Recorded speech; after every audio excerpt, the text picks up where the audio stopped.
Hello, hello, welcome back to Shack Central. It is Thursday, June 18th, 2026. I'm Donovan Erskine, news editor here at Shack News, and I'm joined by our community manager, Denny Von Doom. What's up? Hey guys, welcome on in. Yo. And also, gosh, see if I can remember all these. EIC, CEO, EIEIO, Asif Khan. Hey, What is up? Yo, first yo, time, yo. long time. Hey, welcome to Yeah, the show. this is your debut on Shack Yeah. Central. We were gonna have me come on to talk about the Cavs and their colossal failures, but now I'm here to talk about the New York Knicks and how great they are. Luckily, there's no bad Cavs news to discuss over the Yeah. past several days and weeks, so Luckily, you're all covered there. luckily there's nothing embarrassing about the Cavs to talk about. Yeah, this is gonna be some catching up. We got some big topics. Last time we streamed, we were in the midst of the playoff run, and it is now concluded. But before we get to the Knicks, their historic win, some huge stories, and movies, sports, TV, we can get into our quick hit sort of rundown. With the story that actually just broke, I think within the last hour, they're making another How the Grinch Stole Christmas movie with Jim Carrey, a live action one with Ron Howard set to direct. You guys, the like sequel machine, the like revival machine is looped all the way back to the 2000 movie How the Grinch Stole Christmas, which was Wow, actually there's- a key tenet of my childhood, but I don't know how much merit it has today. Yeah, I think I was a I bit thought- too old for the Grinch action back then. Between the face makeup and like the face What? thing he had going on, I was like, I want no part of this. But my my little cousins loved it though. They were There you obsessed go. with that movie. I'm old enough to remember like the animated one. Oh yeah, no, Yeah. that was my Grinch Yeah. Who Stole Christmas was that one. Okay. When Jim Carrey was like, showing his butt on screen and doing all this, I was like, okay, guys, I'm good. Y'all can have all of that, but I thought Jim Carrey was done. I mean, No, he said he was retiring. Then he wasn't retiring anymore. He did one of those things where he was like, "Oh, I'm not gonna do another movie unless it's like something I really need to be part of or whatever." And then he immediately did like both the Sonic sequels Yeah. after that. So I don't know. Maybe he Is was this in a just a mood. negotiating tactic? Is he just trying to secure the 20 mil per movie? I think that he knows his worth, but also that like he might have had some premium burnout going on there. I wouldn't be Yeah. surprised by either one. Yeah, Do you guys ever watch the show Comedians in Cars Getting Coffee? yeah. Yeah, Seen yeah. it. Jim Carrey was on it, and he brought his own cream for the coffee, and he like stood on top of the table and dropped it from like 6 feet above it. He's a weird dude, I guess is my point. So Sure. Yeah, I was a I'm bit not scared there surprised. when you're like he brought his own cream. I'm like, what's going on here? But It was yeah, weird, but man. that's- He like pulled out. Jerry's like, "You brought your own cream?" Like they're at a diner. Yeah, it was weird. Anyway, Jim Carrey's weird is my point, so I'm not that surprised. Also, Plus, like, he's like Ron really, really Howard's come out. practical with his effects and stuff like that too. It's like you're not getting a bunch of like just CGI in these situations. Like he's doing all the face movements and getting really physical with things. So that's exhausting as hell. To that That's point, true. though, Ron Howard came out this week or last week and was like, "AI is the future of video production." So Oh, did he really? I missed this. yeah, so I don't know what we're about to get here. It was disappointing to see Donovan because I like Ron Howard's films and He's done some good stuff. yeah, I'm curious how this all goes. But yeah, I don't know. I feel like I'm a broken record with respects to this, but I haven't said it on this show. It feels like Hollywood's in a postmodern feedback loop, Donovan, where Mhm. it's like occasionally you get a really original story, but it is like they go back to the well for like what's worked, right? It's like we've had many Batman trilogies at this point. You saw what Marvel did with that whole MCU. Yeah. And now we're circling back to another great How the Grinch Stole Christmas. Like it's like, okay, it's fine. But I don't know. It's funny because like Jim Carrey's been like, oh, I don't want to do all this stuff, and now he's I mean, I'm sure he's age getting catches paid up with very you well. eventually. Yeah. Yeah. But I want to be That'll be opposed interesting. to see if it actually, if they. But also, it's a sequel, so then also like how does that work in comparison to like the original product? Yeah. You know, hardly even a story there to begin with, so they'll just make something up. I'm sure. Uh, Speaking of stories, a movie that's I think it's still in theaters, but has already kind of set records. Michael has become the biggest music biopic of all time. It passed Bohemian Rhapsody, which previously had the record. Was like $910 million or something like that. Hee hee. Um, yeah, not too surprising here. I think as soon as people realized they were making a Michael Jackson biopic movie with money and music licensing rights, that it was going to make all the money in the world. So, uh, yeah, No, there that's a there good you have point. it. Yeah, got to be starting something in the There box you go. office. Hey, But first song you hear in the movie. yeah, Fun it's definitely fact. one of those where like when I saw it hadn't released in Japan yet, and it was already at like 900 mil. I'm like, okay, yeah, that's about to hit. Mhm. Yeah. So it's an interesting one. This one's not too surprising, but worth noting regardless. My parents liked it quite a bit. They were Yeah, Did they you hit see a it? sweet spot with satisfied. the I did, yeah. nostalgia end. I haven't seen it yet, but plenty of my family has spoken highly of it and that kind of thing. I think they do it like Antoine Fuqua, who's done movies like Training Day and such. Hmm. Yeah. He's really good at kind of capturing that essence of a time period and that kind of thing. Sure. Yeah. Plus, there's like the Yeah. actual like lighting You black should try skin is that. always something I'm a fan of. Like having it actually look good when melanin is involved Mhm. goes a long way too. And then, of course, like pulling off a film like this is extremely hard. And having like someone's actual family member involved in playing the character, like they could have Yeah, gone extremely sideways. So I just don't really watch these, but it's cool. Yeah, we get even like so many of them these days. They just did uh Bob Dylan and Bruce Springsteen. Think we're both last year. These Are are they doing a popping up Beatles one? all over the one. I'm Oh, they're doing like a doing Beatles like split. four Like Beatles yeah, there's ones. like Yeah. four Yeah, different and projects. then they did Bohemian Rhapsody, and even outside of music, they did. Steve Jobs had like two different ones. They're doing one for Zuckerberg. They did The Social Network. Like I just, Yeah. especially with like stuff that happened in my lifetime, Denny, or our lifetime, Denny. Like I'm just like, I'm gonna go watch Michael Jackson's halftime performance at the Super Bowl, or I'm gonna go watch the Thriller music video instead. Like I lived through that era, and it's just like I got to watch the whole story, not the Well, it's definitely going to be a moments. Michael too. We're definitely going to do a split Yeah, like that. Like They will. they covered the early years in Jackson 5 and stuff like that. So we're going to get the second half. but there's part of his story that probably won't be covered by this estate approved. I mean, I was hearing that the Joe Jackson energy was real. So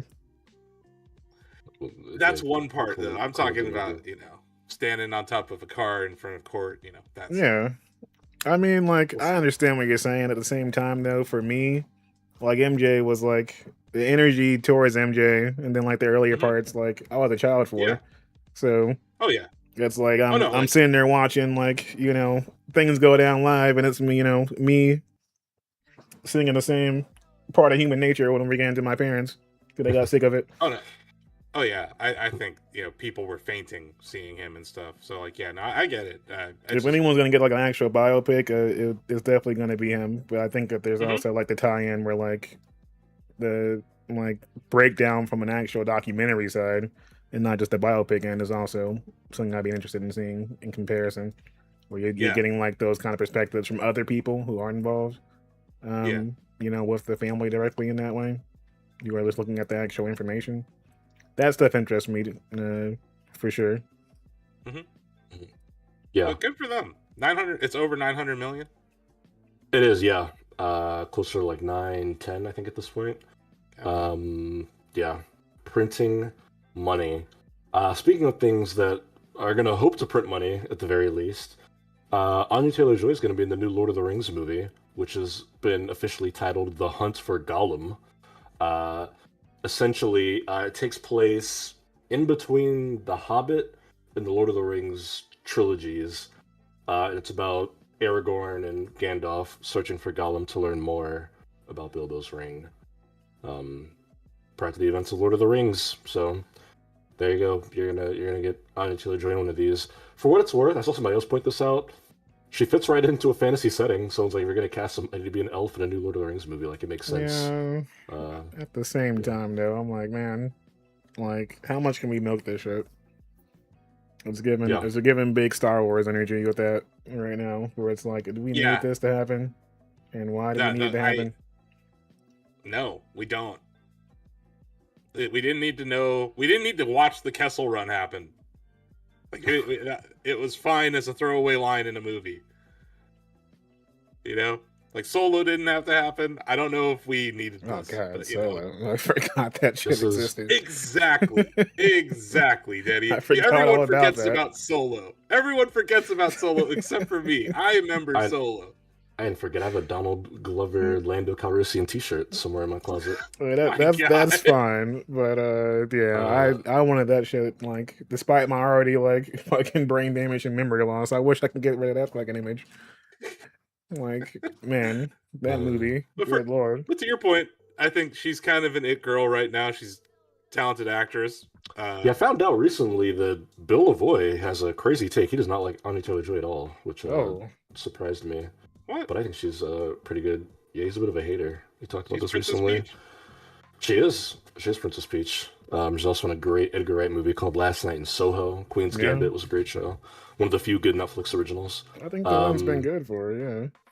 Yeah, I mean, this will be interesting. I mean, you know, Lord of the Rings is one of those franchises where it's in that space where it had that great run, it concluded, and now enough years have passed that the company that owns it, Warner Brothers, is looking over their shoulder like, geez, we haven't made $700 million off of that in a meaningful way recently. Anybody got any ideas?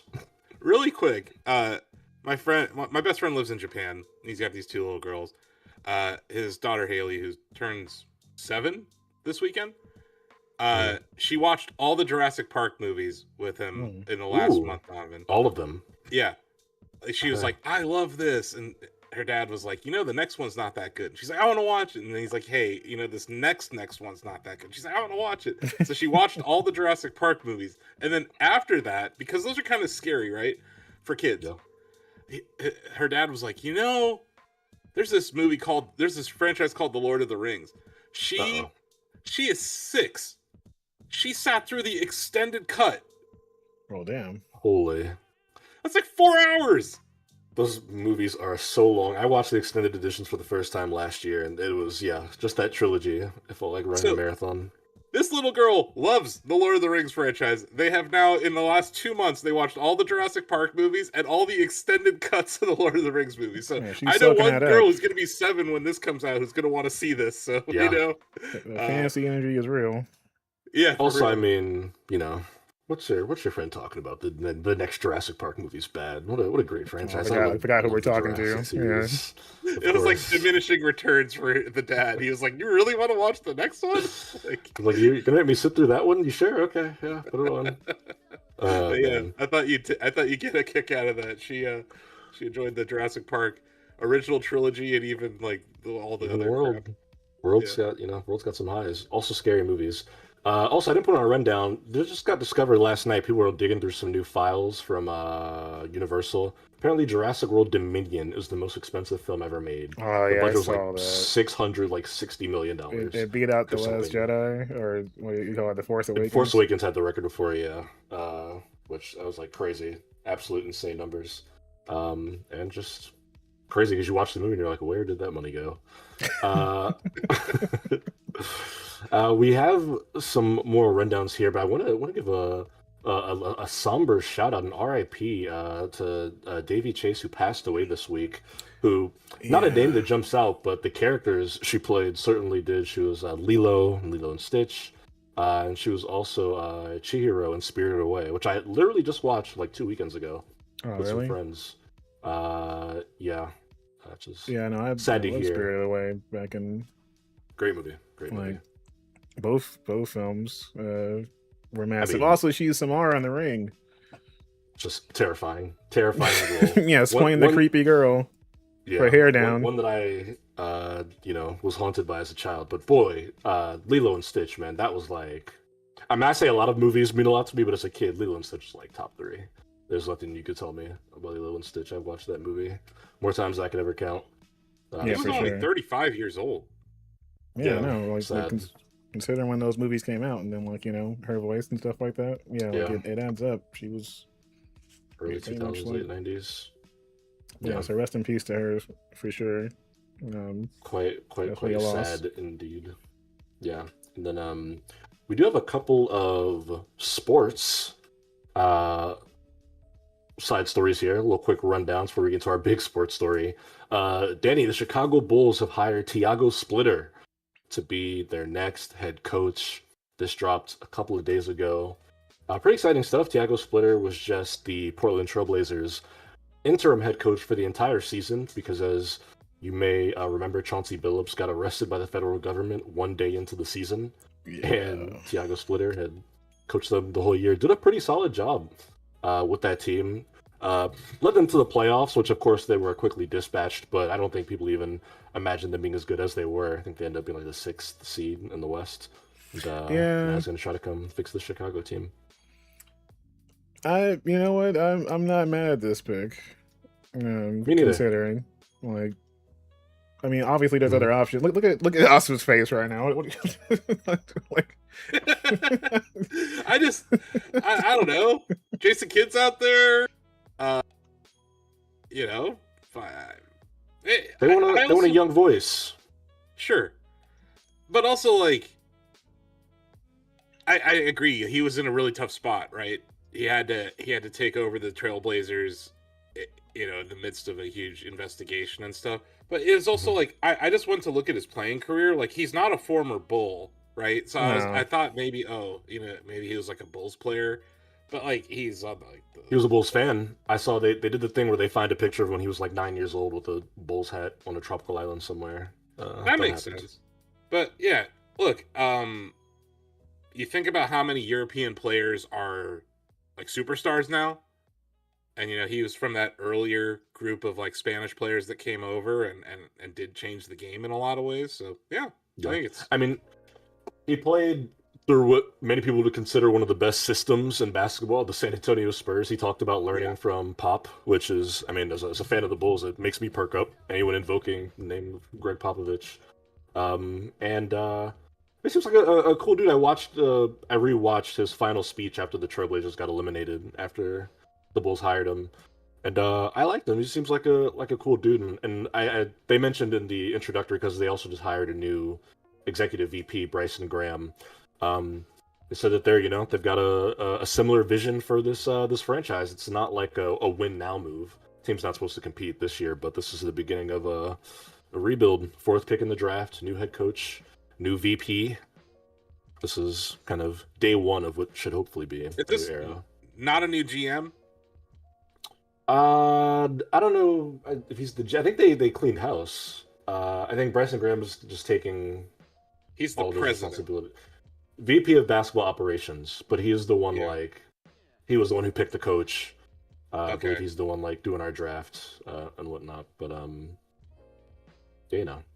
Okay, we'll see. So yeah, this new GM is he was from Orlando. So yeah, you guys did clean house.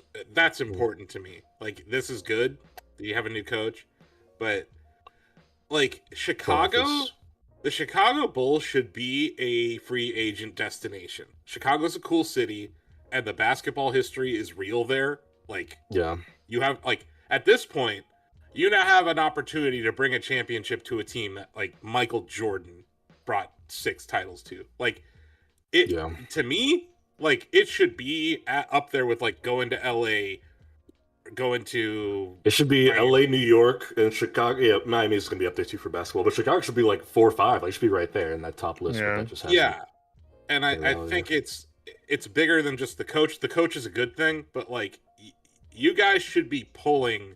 Like, Giannis should be wanting to play in Chicago, and it's just kind of weird. As someone who's a fan of a team that got their ass handed to them by the Bulls for most of my teenage years, like, it's just I think the league would be better if the Bulls were like relevant every year. Yeah, I I know agree. for I mean, sure. I the mean, we Eastern got Conference certainly needs it. we've got both the platform and then like major city, but Hmm. we also show up for those things too, which It's is just weird that like the Pacers and the Pistons like are more relevant than the Bulls in the last 5 years. Like that's not right. So hopefully this is the No. beginning of a turnaround. I think Splitter is a good pick. It was just kind of weird. I was just like, huh, okay. It wasn't like the flashy get. yeah. But I think they Mhm. also like getting the flashy good is one of those things that has led to us It's having backfired. trouble. Like Yeah. it's going really Yeah. bad. So Yeah. Right. I can't be mad at them like trying to change things up with the hopes that that's gonna bleed in some new blood with the new blood they're bringing in too. Hmm. Hmm. This is definitely a rebuild situation. Oh yeah, beginning starts now. Hey, speaking of new blood, the WNBA has announced it's going to expand to 50 games a season starting in 2027. This makes sense. We've got new expansion teams hitting multiple years consecutively. More eyeballs than in the past several years, thanks to all of this new generation of stars. Good for them. Good for those players. Yeah. Hopefully more games means more game checks for the ladies. Yeah, it's gonna be my point. More revenue. Yeah, I mean that was You would originally some of the assume. conversation we saw recently with those checks going up. Hmm. Um, but this makes sense since we're seeing the increase of eyes and stuff like that too across the league Mhm. and viewership and stuff like that on that end. So um, even if some of it is negative, like with some of the conversation happening with folks like Angel Reese and some of the stuff I've been seeing online, people hating on current situations, but Mhm. they've been trending in the right direction with some of that. So do want to see the ladies getting more love and then also bigger paychecks for sure. Yeah. Yeah. Will be exciting. WNBA, I think, is in a really fun place right now. And speaking of basketball, let's get into our big lead-in story, the largest news on our show today, because as of a few days ago, the New York Knicks are NBA champions. They defeated the San Antonio Spurs 4-1 Oh in yeah. convincing fashion. They came back from double-digit deficits in, I think, 3 of those games. One of them was the biggest comeback in a finals game in the history of the NBA. They were down 29. Um, and for the first time in 53 years, the New York Knicks are NBA champions. It is insane to think about. They'd been back a couple of years in the 90s, lost twice. The latest time being to the San Antonio Spurs. It's such a surreal moment for the Knicks, New York, but also just feels like basketball, man. It's such a crazy turn, you know? The Knicks were one of those teams that have just been so downtrodden for so long that you kind of wondered if they would ever win another championship. But they did it. Jalen Brunson, Cat, Mikal Bridges, OG Anunoby, Josh Hart, that whole squad.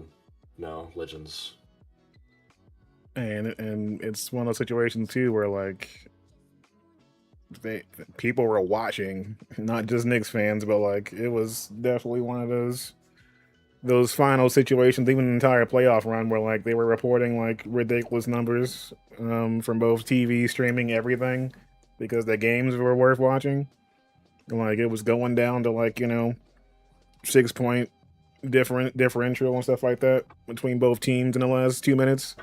Um, yeah, like everyone and all my uncles, my dad, everyone was talking about each game in different ways, who's gonna pull it out, etc. And pretty much like I think about it, I'm like, the outside of the one game I can think of, who was there? Oh yeah, Trump. So like outside of that The game, one game they lost. like Yeah. I I was, mean, I think they had a crazy road record in the playoffs. Like, I don't think after the Atlanta series, they went on this crazy run where they didn't lose a single game on the road, right? The Cavs had that huge choke job in game one of the series against the Knicks, right? Where they came back from, it was like 23 points. And then the Knicks did this again. The one thing I noticed about these Knicks throughout the playoffs, but definitely in the finals, it was almost like a rope-a-dope scenario where every first quarter, 4 p.m. It's 4 p.m. Thanks, Talking Flower. But it was like they kept sitting there and like taking the opposing team's best punch. The Spurs were up double digits in every first quarter of every game, and then they did not the Knicks go spent away. the next 3. And then like the Knicks spent the next 3 quarters coming back. Denny, it was almost formulaic, but also it's like, were they like Popeye? Like, did they have to get like punched in the mouth before they got their superpowers or something? Because it was like, that's why, like, as just a basketball fan, I just enjoyed watching the finals because it was like, wow, these guys never give up. Like, they never think they're out of it. And that 29-point comeback in Game 4, like, it's not just that comeback that was impressive. OG Anunoby's tip-in is like gonna be, you make a statue out of that. Like that's like a statue moment. That's like a blocked by James kind of moment for the Knicks. Just immediately one of the greatest plays in the finals I've ever seen. Just crazy moment. But like also like shout out to the Wu-Tang Clan. Shout out to Method Man, who at halftime, down by a bundle, says Knicks in 5. What you talking about? Like, that was real. Gotta love that, man. I love the swagger of the Wu-Tang Clan performing at halftime. Everyone is there. It's super bummed out, right? Like, they definitely got the crowd hype for that one. Yeah, that was so cool, man. Like, I don't know. Like, just as a fan of basketball, I like, my team lost to this team in the previous series. But, like, I said it during then. I was like, this is a better team than the Cavs. Like, they're just a better team. And it's something about championship teams, players know their role. Yeah. You're not all Michael Jordan. You're not all some of you need to be Josh Hart. And Josh Hart is like one of those guys that like you hate playing against him, but man, is he great to have on your team. And he's that guy, like, he was a glue guy. Alvarado coming in, and like Mike Brown putting in Alvarado with Brunson at times and going like super small against a 7'4" Wembanyama. Like, there's some, like, Mike Brown coached the hell out of this team this entire playoff run. I mean, the strategy was there for sure, and a deep bench, like you're saying, like that was key. Yes, and like Shamit, like these guys that were coming off the bench that like you would not have known their names going into this season, right? Like some of those guys are just like, who is this guy? But like you see them and you see how that team was put together and how they like believed in each other and how Brunson at times would just put the team on his back, right? Yep. But like people, like, he got the MVP, right? He scored 45 points in Game 5, but like the first 2 games, Cat played his ass off. And, like, I think people sleep on just how important Karl Anthony Towns was to this series win. Like, he had to go up against Wembanyama, right? Like, and the strategy of putting Cat out on the 3-point line and forcing Wembanyama out of the paint, it's like, that is where I go back to Mike Brown. He just coached the hell out of his team. He had a strategy to get the 7'4" alien out of the paint. And that's why Brunson, that's why Hart, that's why Bridges were able to score. Like, it's just, I think, because when you blow that many leads, guys, like, it's got to go on the coaches. Yeah, exactly. Like, the Spurs coach kind of sucked. Like, that was my big problem with things, was that the way that things were rolling with some of those games, like, why, like, even like Game 5 specifically, I'm sitting here, Game 5 and 4, like I'm sitting there like, why you guys have this kind of lead where everyone's sitting there fucking bummed out, knowing that this game is supposed to be over, supposed to like flipping the channel and shit, and I'm like, why are we popping up threes? Why they were like, what, like they shot up like 18 threes and made like 4 of them? I'm like, what are we doing? In Game 4, Denny, I saw Charles Barkley was losing his mind over it. which, by the way, how awesome was it that we got inside the NBA at the NBA Finals this season? Yeah. Like, yeah, that was awesome. having Ernie and the guys pregame and postgame was so cool. And I'm like so happy for them that they got this kind of awesome finals out of it. But like Charles was like, they shot 8 threes in the third quarter, up by 28 points, Denny. What the fuck are you doing? It was you could driving have me just insane. sat there. Yeah, and they were early in the shot clock Yes, too, man. they had so Like, much shot clock left. Like the average was like what, like 11 seconds left in the freaking shot clock, and they just were tossing them up. I'm like, are we watching the same game here? Why are you giving them opportunity to get back in the game? It is exactly what the Cavs were doing when they blew that lead. It is exactly what happened to the Cavs in Game 1 against the Knicks in the Eastern Conference Finals. And I was just like, I was watching it, and I'm like, I get, like, forget the Cavs, but like the Spurs coach got out-coached by Mike Brown. Mike Brown out-coached the Spurs, like 100%. And like Mike Brown's like a defensive mind, right? Like he's like a great defensive mind. He was assistant head coach on the Warriors. He got a couple of chips there. He got some chips as an assistant coach on the Spurs too. But like, just because you're a defensive mind doesn't mean you can't coach offense. Like he understood the matchups and like played them like a fiddle.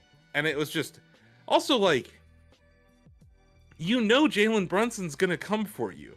Yeah. Like, and he made it clear that he was. like, and you have this kid Harper on the bench. Like, play that kid. It was so like, good. That's like a right. Like that Spurs team, Donovan.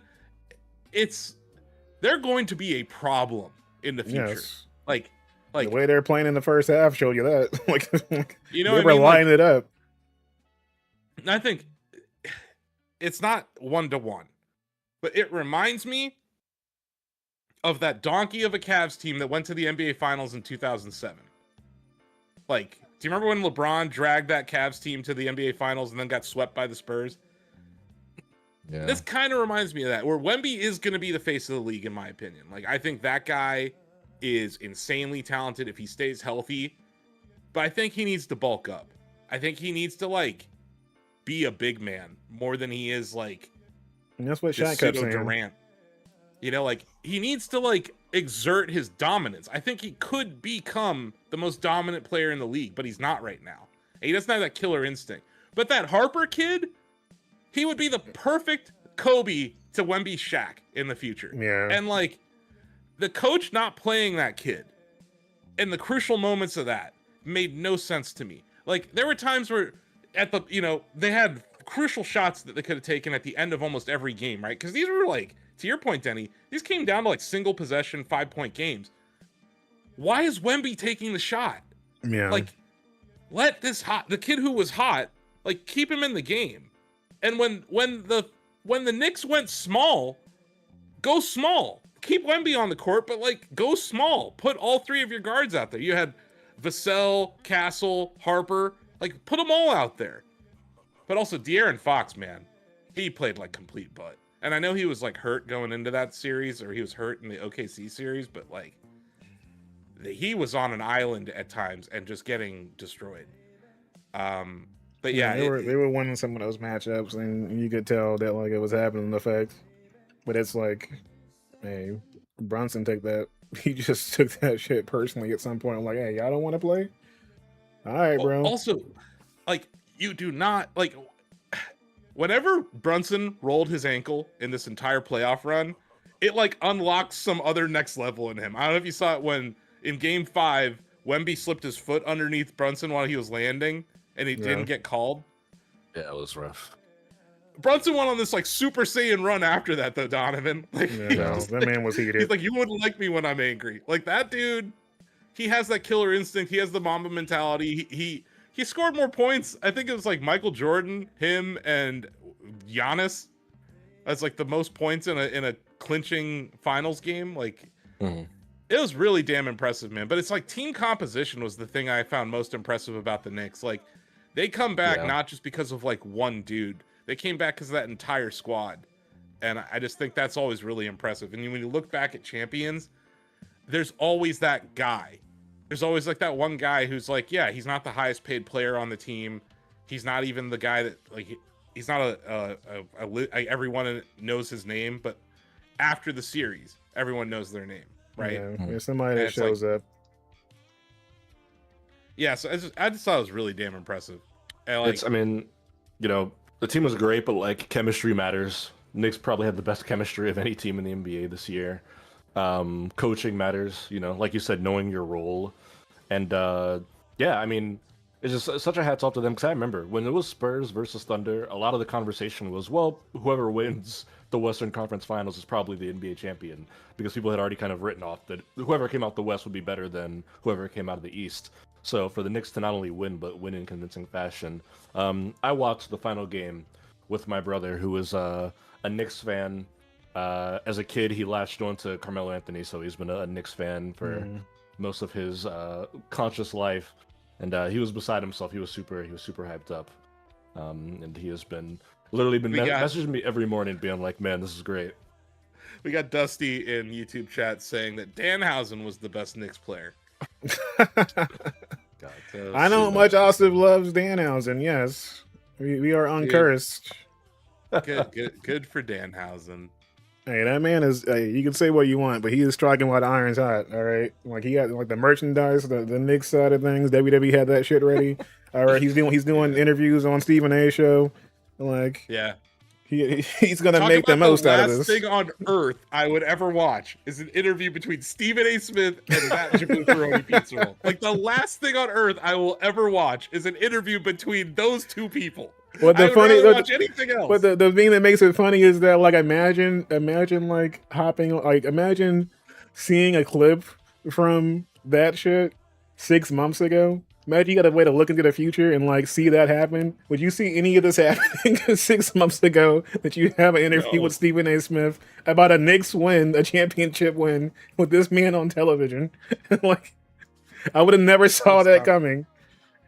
Dude, this is the most unexpected outcome to an NBA final since the Cavs won in 2016, in my opinion. Like, this is as surprising, but it is bigger media news because New York's the media capital of the world. It's also the headquarters of the NBA, so you know the NBA loves this, right? Yeah. Like, this is just good for basketball in general, but it's also just like, as much as of a hater as I can be as a Cleveland sports fan, I like good basketball.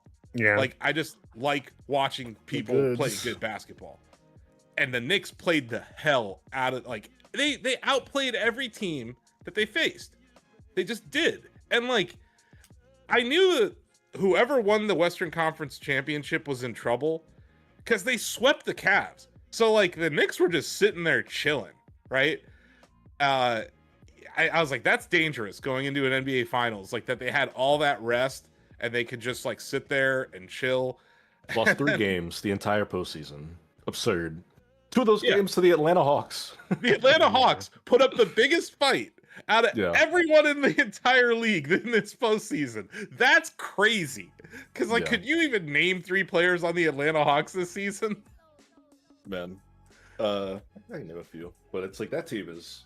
It's crazy. I think to your point, the NBA loves this. The fact that we finally got the NBA Finals in Madison Square Garden after 26 years, like the NBA had to been like, you know, just thanking the gods above. Like that feels like, you know, the basketball world is missing out. Their owner's awful. Like Jim Dolan, yeah. I can't think of a worse ownership group to actually be rewarded. Like they're a terrible ownership group. And Madison Square Garden's kind of ass. Like it's like an old ass stadium. I'm sorry, Donovan. The world's most famous arena? Yeah, it's old as shit. And it's like, I don't know, did you watch that Pablo Torre expose about what they're doing with facial recognition and tracking trans people around the stadium? They have like 12 security guards tracking a trans person. Like, I'm sorry. I won't ignore how awful the ownership of the New York Knicks are in all this. I will praise the coach, the players, the fans. Like, happy for all those people. But Jim Dolan sucks. Like, I can't think of a less deserving person on earth to actually get a W. And even Knicks fans would say that. They hate him. Oh, yeah, definitely. Yeah, no, that's definitely public knowledge. Like, for sure. But yeah, like, I don't know. There's, like, you see, like, what they've done with Lambeau Field. And I know you hate the Packers, Denny. But, like, Lambeau Field is an iconic place, and they have retrofitted, they've modernized it. You know, like Dolan has the only stuff he's put into Madison Square Garden is technology to track people he hates. Mm. And that's messed up, man. Like he could invest into that. He could actually invest into that place. And I know there's iconic moments that have happened in that place. Boxing matches, concerts, whatever. But like, yeah, this is one of the biggest sporting things to ever. I think Game 4 is probably one of like the highest moments in the history of that arena. Yeah. But all the accompanying shit, man. Like even the parade today, which we haven't really talked about yet. Like, have you seen? Have you seen what happened like in the subways today? Like I'll say it. The Cavs parade was better than this. We had 1.3 million people show up in downtown Cleveland. And they were like, you could... I like how Donovan's eyes just got wide. Like, hey, you want to say that again? Let me record that again. Go ahead and say that again there. 1.3 million people showed up in downtown Cleveland. Do you know what the population of Cleveland is? Probably like 1.3 million. No, it's 300,000.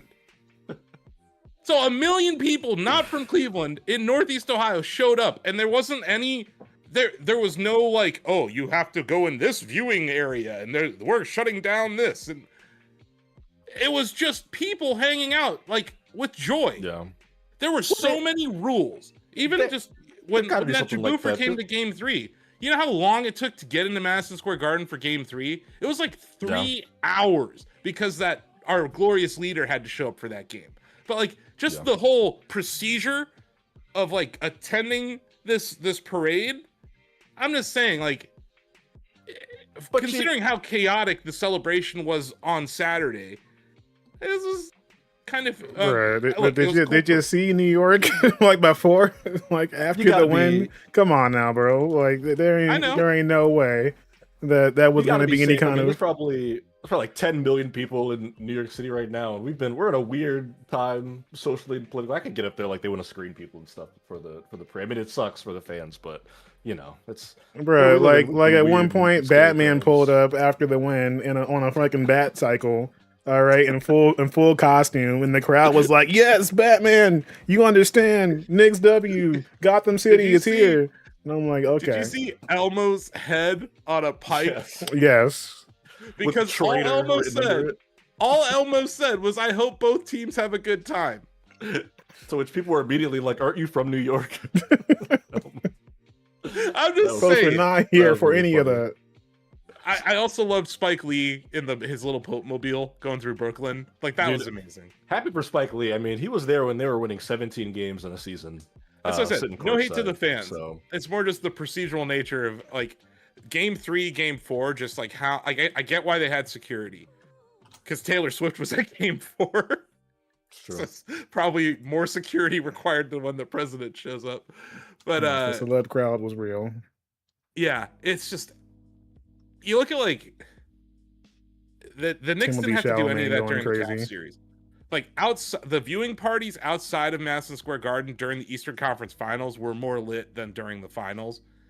And I get that there was like concerns and safety issues and stuff, but yeah, I don't know. I'm not throwing cold water on it. Hooray for their parade. I mean, it was a real long time for Cleveland, man. We hadn't won anything. This is like New York. I get it. The Knicks haven't won anything in 53 years. But like, when was like the Giants won a Super Bowl? The Yankees are the Yankees. Like, it's different. I get it. Hooray for the Knicks. But we're getting a little more special. We're getting a little, I'm sensing a little bit of a dynamic here. Same 2016. A little bit of salt in there. Just NBA Finals. Just a little bit, yeah, you know. Just a tad bit. I did bring up this image here, yeah. Yeah. 8 years straight, different NBA champions. Just kind of goes to show you how hard it is to actually win multiple. Because every time there's a new great team, people are like, oh, that's the next dynasty. And you look back at this list, and it's like, people thought Jokic was going to go back multiple times. People thought that Celtics team was going to be a dynasty. They haven't been back now 2 years straight. Thunder, people thought were going to win like 3 finals in a row. They didn't even make the finals this year. Really hard to go back to back, let alone the repeat. in the NBA. So you have to go back and kind of respect the small handful of teams that have been able to achieve that. It's not just going back to back title wise, just getting back to the finals. Yeah, just appearing in it. Yeah, is hard. So maybe getting back to it 4 years in a row or 9 years in a row. In case of LeBron, that's pretty hard. Think about the Warriors, the run that they had. Yeah, it really makes you have to appreciate what the Warriors were able to do. Although getting Kevin Durant was like a cheat code. I don't know if you guys know this. You guys have like a nickname on YouTube. Haas Mamu Really? says, "Heck yes, Shaq Central with D&D. You guys are D&D." Oh yes. No, I used that for some of the scenes in OBS. Yes, I got the D&D lit up, but I'm digging it, Nas. Yes, let's keep some of that going right there. But yeah, I'm a fan. No, like I said, I know I have a lot of Knicks fans friends. I'm really happy for them. I think they're sharing a similar amount of joy that I felt in 2016. So I'm happy for them. And I feel like it's crazy, man. People have lived and died in the time between championships. There are people who are like that's a wild thing. I've seen videos of people like going to like their parents' like grave sites that like died like 15 years ago and being like the Knicks finally won, Yeah, it's a generational moment right now, man. Like we're here to see something that might not happen again for another 40 years. It's crazy. Someone, it was Kenny Smith on Inside the NBA. It's like, if they take this much time again, it'll be 2076 before they win another title. God, I hope it doesn't take that long. But I saw Kat talking about. Kat was saying, we're going for a repeat. I think they're going to keep that core team together. Did he talk to the owner? Because I don't know about that. Since I guess today he was saying that some of their key pieces they're down for, but the bench side probably not. That always happens. Get reshuffled for sure. They'll try to keep those.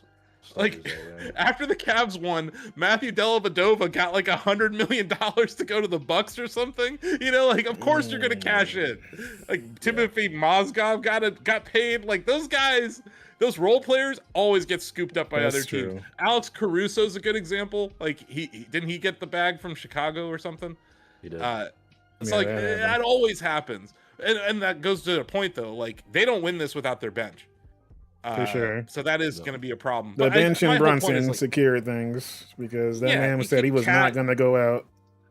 He could feel it on the court. Like that man said, like Cat is cool. He helped them get through those first 2 games, but Brunson was the force that was like, I can tell that he was in the locker room. Like y'all see what time it is, right? I don't give a fuck what the score is. We're about to get out here and move. Mitchell Robinson deserves some flowers too, man. Like that guy. Talk about just like junkyard dog, like not showing up on the stat sheet, but like he kept Wemby out of the paint. He got offensive rebounds. He got them those second possessions. He got a pretty clutch tip in. Dude was playing with a broken pinky. Like the whole series. He broke his pinky while practicing for the NBA Finals. And I know it's his pinky. He's also a terrible free throw shooter, so hacking Mitch was like a strategy. Which, by the way, that backfired on the Cavs in Game 1 of the Eastern Conference Finals, and then that Jaboufer coach from the Spurs did the exact same thing in Game 4. Like, they were hacking Mitch and popping threes, Denny. It was baffling. I was just like, this is such coaching malpractice. Yeah. That, like, once again, just flowers for Mike Brown. I found the Batman, but there you guys go. Yes, Batman showed up, pulled up on the bike, and was like, "It's it's time for me to pull up after the game." So just Haas Mama says we got a Knicks championship before GTA 6. Hey, we did. They rolled the dice, Slinky. You know what's up. All right, that's how I feel with the potential of the Bulls right now. We're rolling the dice for real. Happy for Gotham Iceman gang. Hell yeah. Like I'm feeling the same about the Bears at times. All right, but we out here. I do think the Spurs will be back though, man. Oh yeah, no. Definitely. Like the way they were playing, like if anything, that's gonna fuel them even more. The way that they lost that shit, like for sure. Like y'all were that close in every game, and it went like that. I would be like all offseason is gonna be like the Homer Simpson freaking fist shaking. Because there's no way you're gonna watch that tape back and be like, look, man, each of them individually, just staring at that and being like, I could have made a better Like, decision there. it's a crazy stat. They were up 72% of the time Yep. in the NBA Finals, Yep. and they lost. And you're watching like God. the city go crazy like this, like for the next 2 weeks, and you're like, damn, bro, we had the opportunity here. We beat OKC the way we did, and this is how it ended up. That's why it reminds me of 2007 for the Cavs, man. They got over the hump against the Detroit Pistons. I don't know if you guys remember, Bron had that game 5 where he scored 24. Oh yeah, no, I remember that. Like, that was huge, right? And it reminded me of this because, like, you saw Wemby crying after they beat OKC, and you saw Bron crying after they won the Eastern Conference Finals in 2007. It's like, no, dude, job's not done. You know that Kobe saying is like, job's not done. Like, I feel like Wemby is going to have to bring that mentality. And I think he's got to hit the weight room. He's got to get bigger. Not taller, just stronger. And he has to be, like, dominant. I think you got to elevate Harper. And, you know, I think the Spurs are a really good team. Like, I wouldn't want to be in the Western Conference against them. Yeah, like there's no No, way but- you can like look at the way that they played and be like, hey, well they're not getting here again. Like there ain't no way. Even especially with Wemby playing the way he did, and is nowhere near like reaching his true like potential yet. Like let that man hit the weight room and then get some coaching in with some of the other big guys. He will show him like how to make that work, and you're gonna get some scary stuff happening there. And if he opens up things in the middle the way that it would, and those like you get them arches flowing outside, like it's gonna get crazy.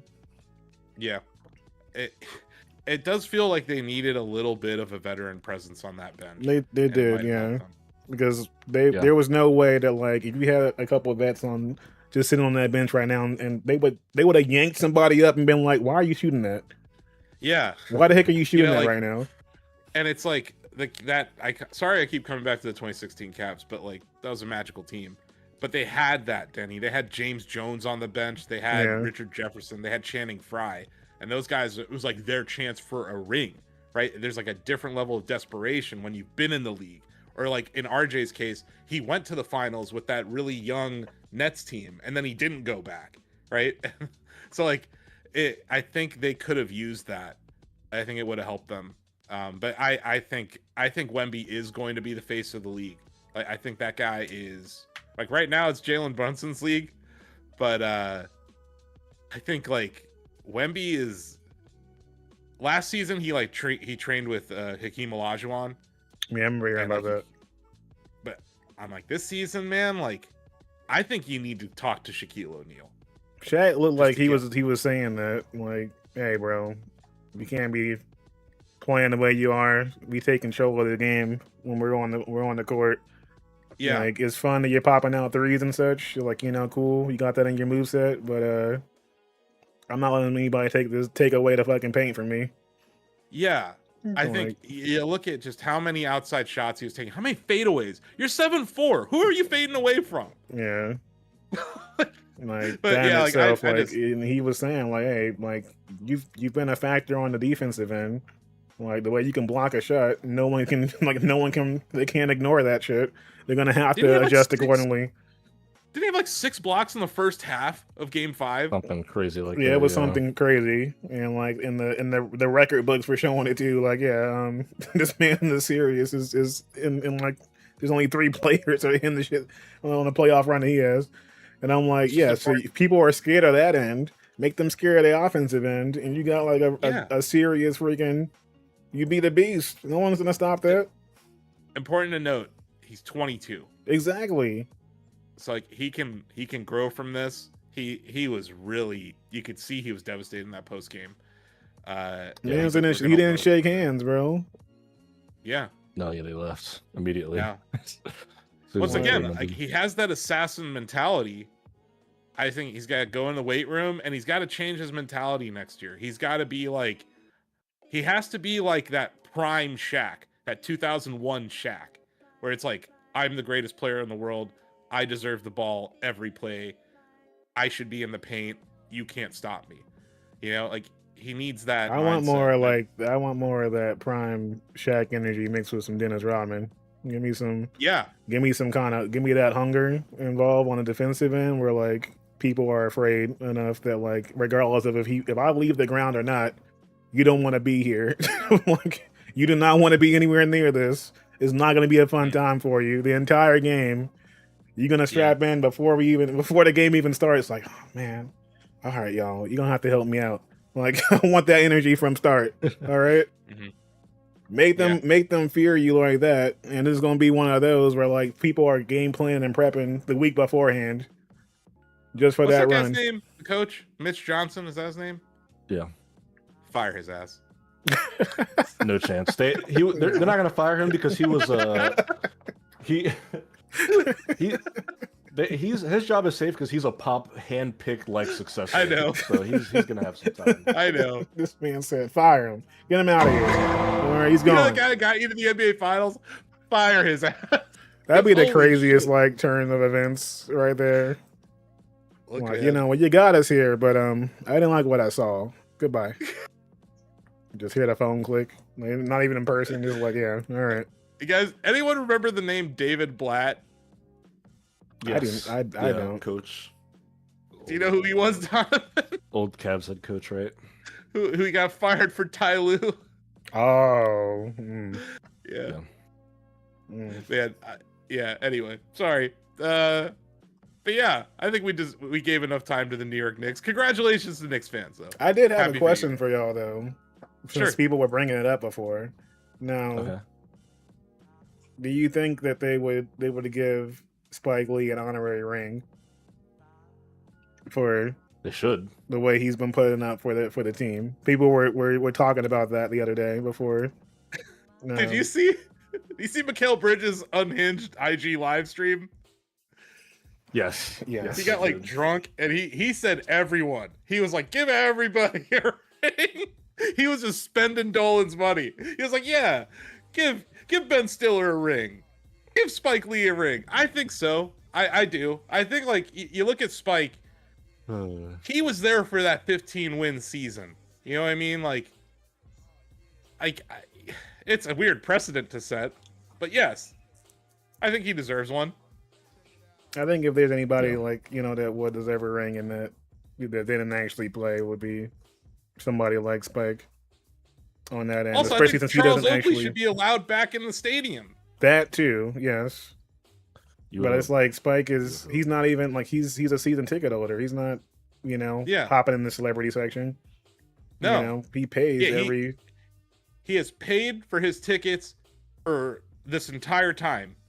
And, I love that story you heard from a lot of these celebrities who were like, we used to sit in the top of the stadium. We made our way down, when we got our money or whatever. John Turturro was one of those. But yeah, like some of these other celebrities who were there, Denny, like they were not paying for those seats. No. Their agents were or whatever. Spike has paid for his seats, not just there, but like Spike goes on the road with his team. And that like man was all over the camera in Texas. He was up in Cleveland. Those 2 games in Cleveland, he was there.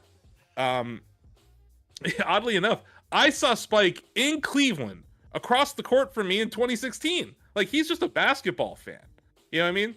And he appreciated that. Like, he appreciates basketball excellence. And he's obviously like made movies about basketball.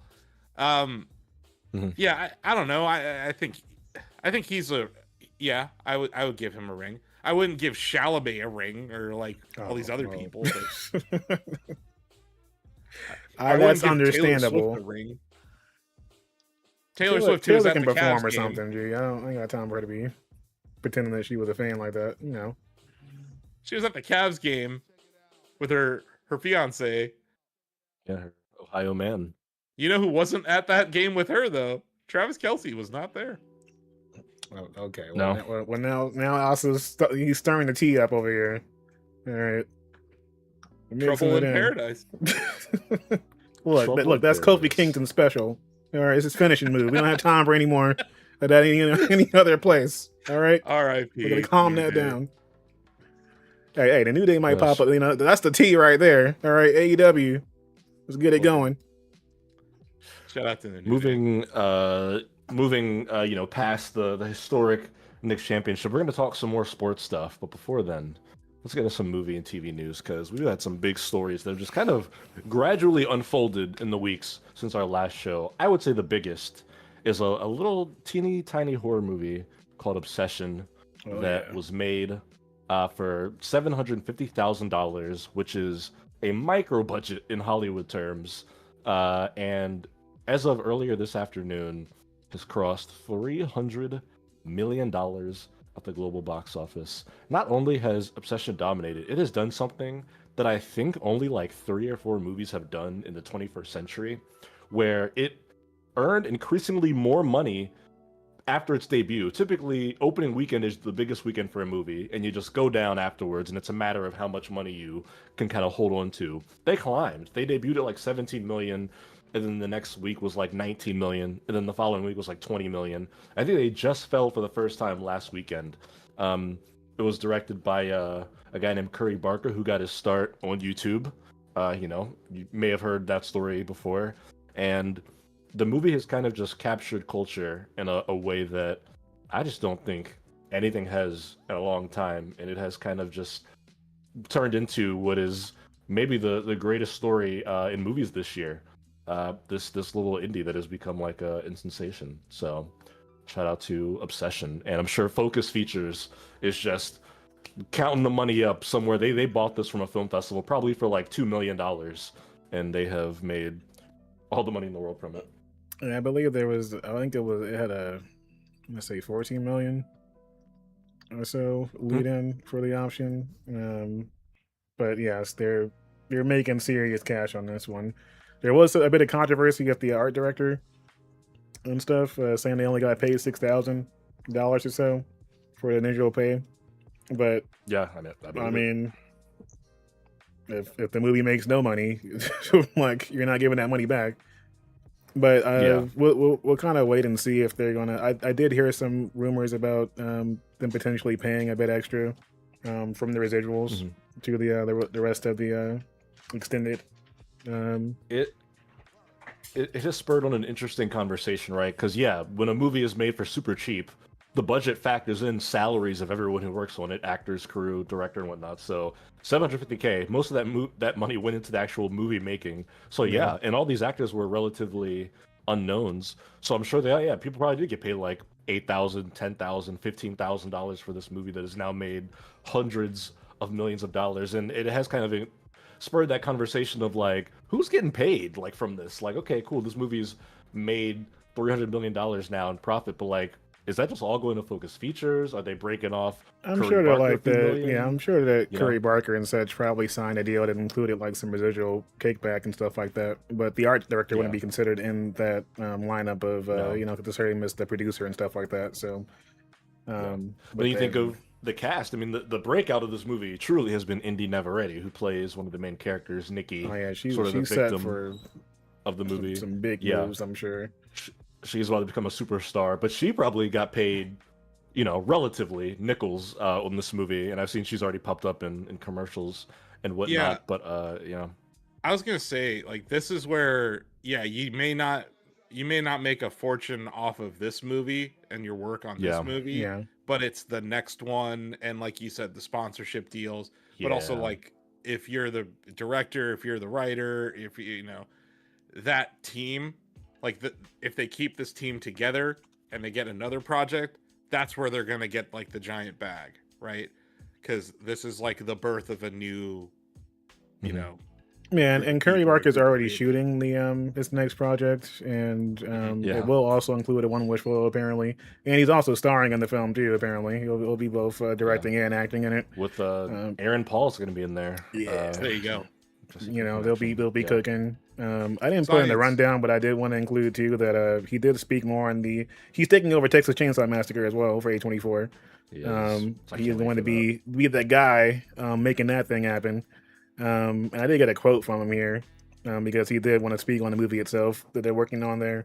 He said, "I want to make a new generation of people scared and give them this feeling of, what if you went on a road trip with your friends and then this happened to you? I want to capture the rawness and the groundedness of the original. I wouldn't be interested if I didn't think I could find a way in that feels fresh and new while still respecting the original. The canon itself is all over the place. so there's not much to stay loyal to or other than the original at this point. He watched all 10 films in the franchise to prepare for developing it. And he said that some of those movies just turn out to be a guy with a chainsaw chasing someone around. It doesn't work to just have a chase movie. They're hiding in a barn. It gets old. I don't buy it. A chainsaw is loud, but they don't hear it. What the fuck? I hate when you're watching a movie and you're just thinking, just do this shit. So I think that there's a chance that it might actually work out for him on that end. Yeah. But yeah, so I'm looking forward to see kind of what Curry Barker does moving forward here. I also put up a list because I did see here that recently Obsession is officially entered into the top 10 highest grossing horror movies of all time as well, which is crazy. Let me see if I can pull up the list on the screen here because I want to read off some of these names for you on what the other top 10 movies are and see if you're surprised. There we go. So we've got the current top 10 domestic horror films. It is number 1. Jaws is number 2. The Exorcist. It Chapter 2. The Sixth Sense. A Quiet Place. Halloween 2018. Get Out. Yeah. Obsession is number 9. And A Quiet Place Part 2 is our current list there. So a movie that was made for $750,000 is now moving up that list with just behind Get Out.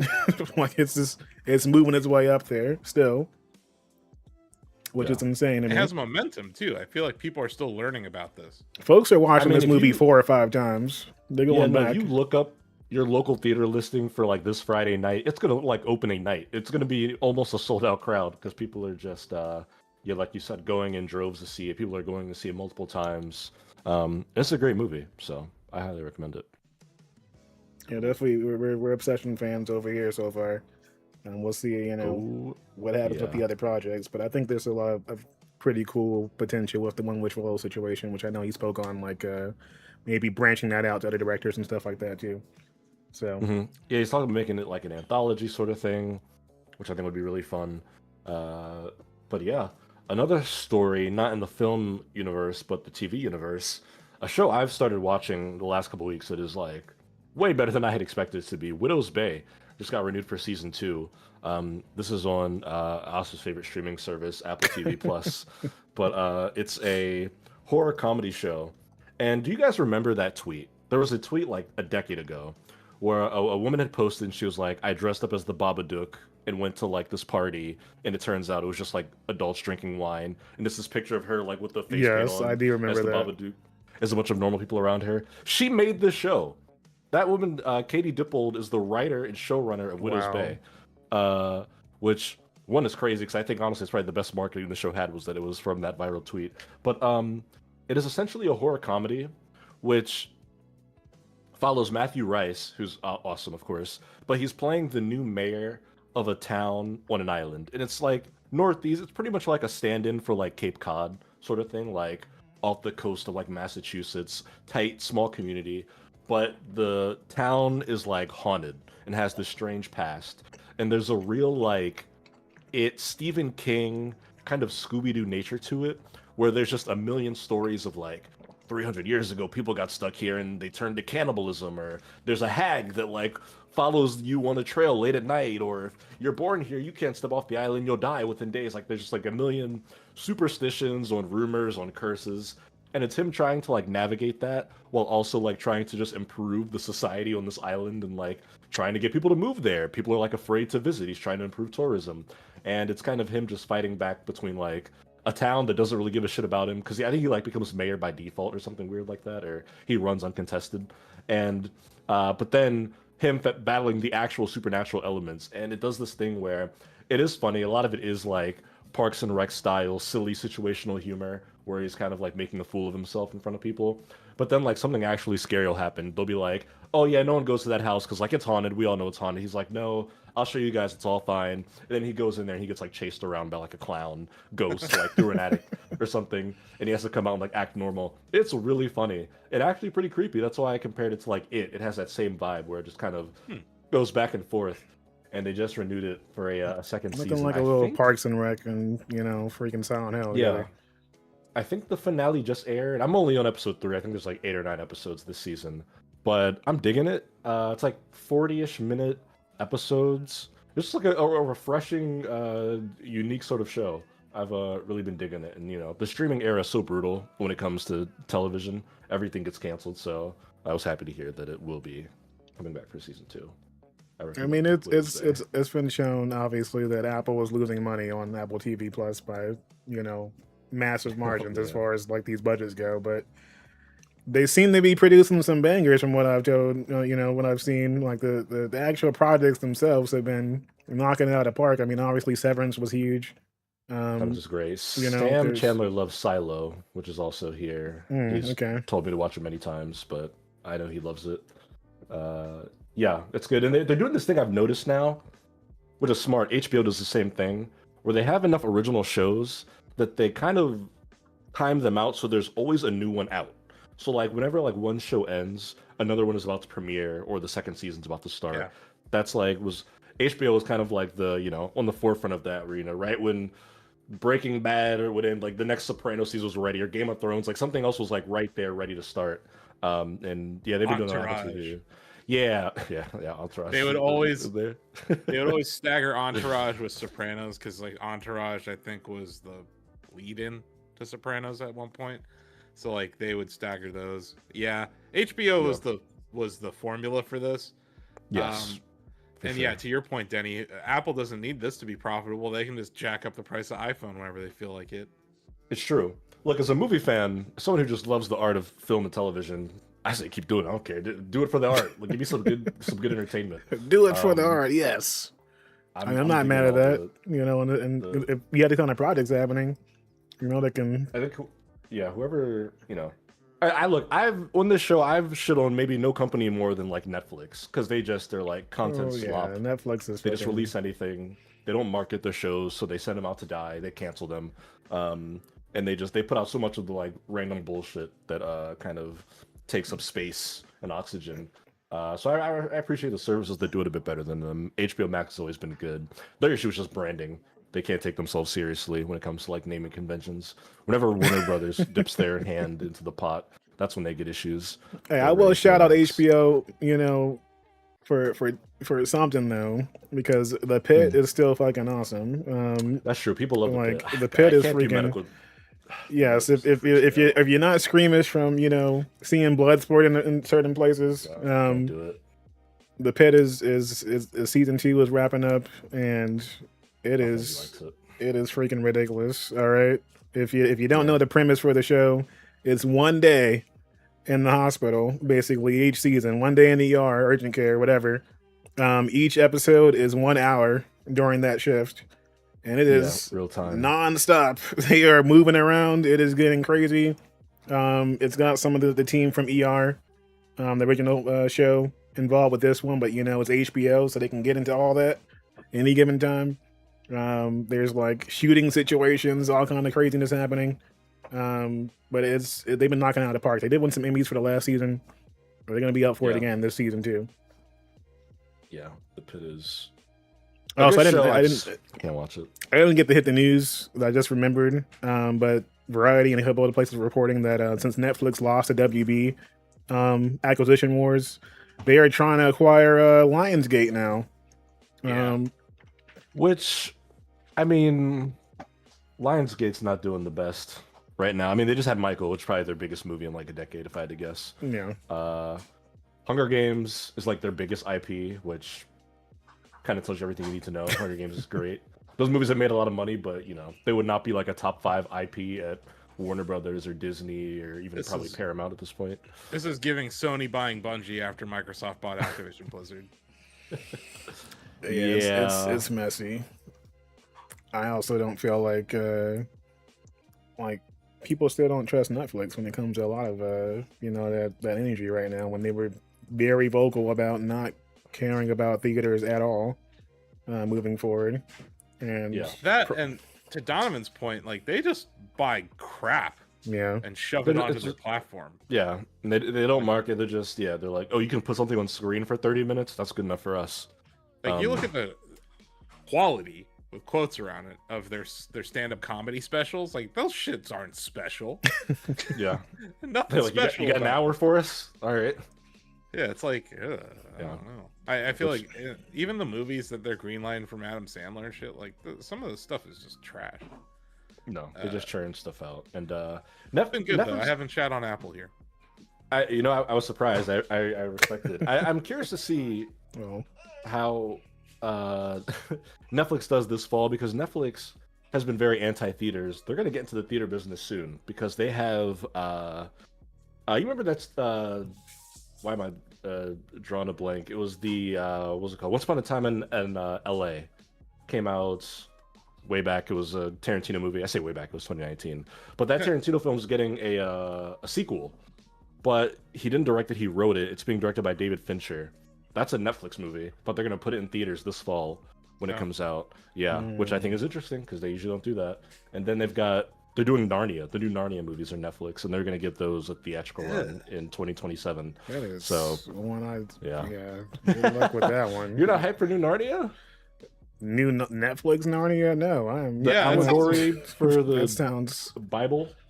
That sounds like a parody. Yeah, A bad joke they put That's on a bad SNL. idea. Like But- that. You guys ever watch that Tetris movie on Apple TV?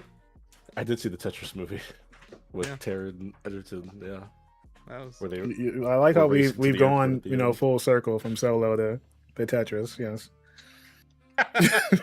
solo to Tetris, covering it all, both ends Look, of the pop culture pantheon. I am trying to bring another angle to this discussion. Oh, I see what you did there at Tetris. Yes, the angle. Yeah. Okay. Oh, there you go. Yeah, you're Yeah, dropping yeah. better jokes than the Netflix specials are. Good stuff. Yeah. Yeah, there's interesting things happening in the streaming game, but I think it was K-pop Demon Hunters that probably opened Netflix's eyes, because they put that in theaters for like the sing along thing last year when it was blowing up, and the like sing along one weekend screenings just made like $80 million just like in a weekend, and they're like, holy shit, we can actually make a huge amount of money if we just put these movies. And I in don't think they're theaters. gonna cannibalize their sub money by doing this. I don't think so either. No. Like, it's just additional money. You're kind of dumb not to do this, especially with higher budget films, you know? Like, these budgets are hundreds of millions of dollars. Like, get a theatrical release. And now, I guess the question is, like, are we going to see Netflix do a theatrical release where they also have it on streaming simultaneously? I think they won't. I think what they'll do is a very, very short run. They'll be like 2 weekends. Yeah.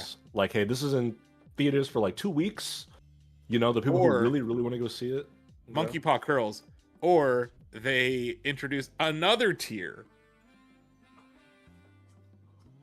You It's pay, even more expensive. Pay $50 a month and you get Yeah. the movie. It's like their Game Pass Ultimate. God. Yes, where you get to play Call of Duty and watch a theatrical release on your couch for only a bunch of money. I can Remember see them do Netflix something games? horrible like Yeah, I'm sure that's gonna go over well. I that. I think see them do that something horrible like that. I could see them totally partnering up with AMC or something and be like, yeah, it was part of your A plus, AMC plus Yeah. subscription. You can get more from Netflix as well for our new partnership. Yeah. You want that popcorn and a discount on the popcorn bucket? We Yeah. get all that going one in one. Squires says you watched a great Tetris documentary called Ecstasy of Order: The Tetris Masters. All right, I'll add that to the I will watch watch list. that instead of the Yeah. Tetris movie on Apple TV. That does sound good. Yeah, what can you do? They can't all be bangers. Speaking of movies that people have strong feelings about, Steven Spielberg, the greatest living filmmaker, released a new movie last week called Disclosure Day, his 35th film, I think. We had a long-running bit on Pop Goes the Culture because Greg was of the mind that Steven Spielberg should have retired years ago, and I was of the mind of, when you're an all-time great, stay in the game as long as you like. I don't care if you want to keep playing past your prime. Like, he's gonna be dead and gone in 20 years. Like, let him make all the movies he wants, good or bad. And his new movie has been a huge mix of good and bad. It is an alien movie, which Steven Spielberg's made plenty of those. Close Encounters, E.T., World of Worlds. This is his 4th or 5th, I think. And this movie, essentially, the entire plot revolves around the idea of the employee at this top secret government contracting company who is like paid to guard their greatest secrets, who gets a hold of evidence that aliens are real, and not only are they real, we have been interacting with them, or say our government has, for 60 years, ever since Roswell. Like the government's been interacting with aliens. We've been studying them. They're here on Earth, but we've been keeping it this huge secret. And this guy's like, I'm going to tell the world. I'm going to take this confidential information. I'm going to betray this company, and I'm going to disclose, hence the title, this information to the entire world because people have a right to know. And it's sort of like a cat and mouse game of him trying to do that and this organization trying to stop him. And it's got like this sort of like not paranormal, but this like supernatural element to it where like he clearly has some sort of like gift or like quality that's like that not a power, but he can like understand like these creatures and when they try to communicate. And then Emily Blunt's in it, and she has some weird. You see in the trailer where she's like a meteorologist for like a news station, and she's doing like the morning news, and then she starts making this weird alien clicking sound. She has some weird like lingual ability or connection to these creatures, and I think Disclosure Day is a decent movie. It's like at times it is a bit overwritten. The dialogue is a little corny and stilted, and it's one of those things where you watch a conversation and you're like, these characters aren't talking like people, they're talking like characters on a stage. It was written by David Koepp, who's written a bunch of Steven Spielberg's movies, but visually just stunning, marvelous, great moving images on the big screen. There's some cool set pieces. There was a scene you see in the trailer where they're like running from the police in a car, and they just drive through a house. Like you just see the whole house facade come apart as they rip through it in like this sedan, which was a great scene. There's like a train sequence, all the stuff with the actual aliens. Broadcast like news as a concept is a big part of this movie because you have a character as a meteorologist. So there's like, I want to say like a 5-minute uninterrupted one take where she's like going into the like newsroom in the office, and she's like walking into a live production, doing makeup and hair and talking to people and getting her rundown and all that, which I thought was really cool. As someone who, studied broadcast, I thought that was all done very well. And it's got some interesting things to say, I guess, just about like society. And the movie does kind of ask like, would it do more harm than good if you told the world that there were aliens? Like, is this better kept a secret? Like, if it was true, would it send humanity into chaos? Like, they try to tackle that in the movie where they're like, this would upend like organized religion, and like people would stop going to work, and this would like change the way people viewed their relationships, and there might be people who like worship these aliens and stuff. I thought some interesting concepts proposed in this movie. Not my favorite of the year, but decent. Do you think What would that, you give like, it out of 10? Yeah, like Probably like a 7, I'd say. That's like a 7. you think it's one that I'd- would be like worth watching on streaming? Is it kind of like it's gotta hit a sweet spot for you to even care? I think it's worth watching however you can see it for sure. I'm a movie sicko, so I always want to see it like at a theater. But I think for me, it's just a lot of the second act is just a lot of like meandering dialogue, and certain elements of the movie don't work. I'm not gonna get into spoilers. You do see on the poster here, she's got her little like glow stick that she's holding. There's like a couple of MacGuffins in like higher concepts that I'm just like, this is a little goofy, but it is a unique concept. It's interesting. I love just to follow the line of Spielberg's work where he kind of said that when he made Close Encounters, he wasn't all that convinced that aliens were actually real, and that by the time he is now 80, I believe, by the time he's made Disclosure Day, he's like, I'm more convinced than I've ever been in my entire life that like aliens are real and that like we already know about it, or that somebody on Earth already knows about it. So I think it's interesting to kind of watch through that perspective, that lens, if you will. I feel like I'm more interested in watching like the behind the scenes for this movie in conversation with Steven Spielberg than the actual film. But yeah, we're also getting a lot of disclosures from the U.S. government about UFOs lately. So it's like that's what Whoopi Goldberg was saying. We are the other day. We are. He had he was doing an interview, Steven Spielberg, and he was saying that there was this like rumor he heard going around that people are spreading this conspiracy that like the government contacted him to make this movie because they wanted him to like prepare the public for this to actually happen or something. He was in this interview and he was like, obviously he was denying that, but he was saying that was a rumor that like people had told him had been circulating that he was making some sort of like propaganda piece so that it would be more palatable for humanity once alien disclosure happened. Which That who sounds knows? like some extreme meta action going on there. Okay, well, yes, No. the flower is an alien. All right, now we understand. In a way, The way he just cut in there is like, yes, It's prepare like them. distraction. it's like pay no attention. What are you talking about? They're no aliens. Yeah. Yeah, but I wanted to speak on that at least a little bit. It's still always a big deal when Mr. Spiels Yeah. has a new flicky out. Sounds like a movie I won't watch. No offense. That's Just all right. 7 My out of 10 sister from said it was Donovan. long, so I'm assuming it's longer than the regular, movie runtime. A Yeah, it's Donovan about 7 means I'm not 2 hours, watching 20 it. minutes. 8, 9, 10 from Donovan. I don't know if you give out 10s, but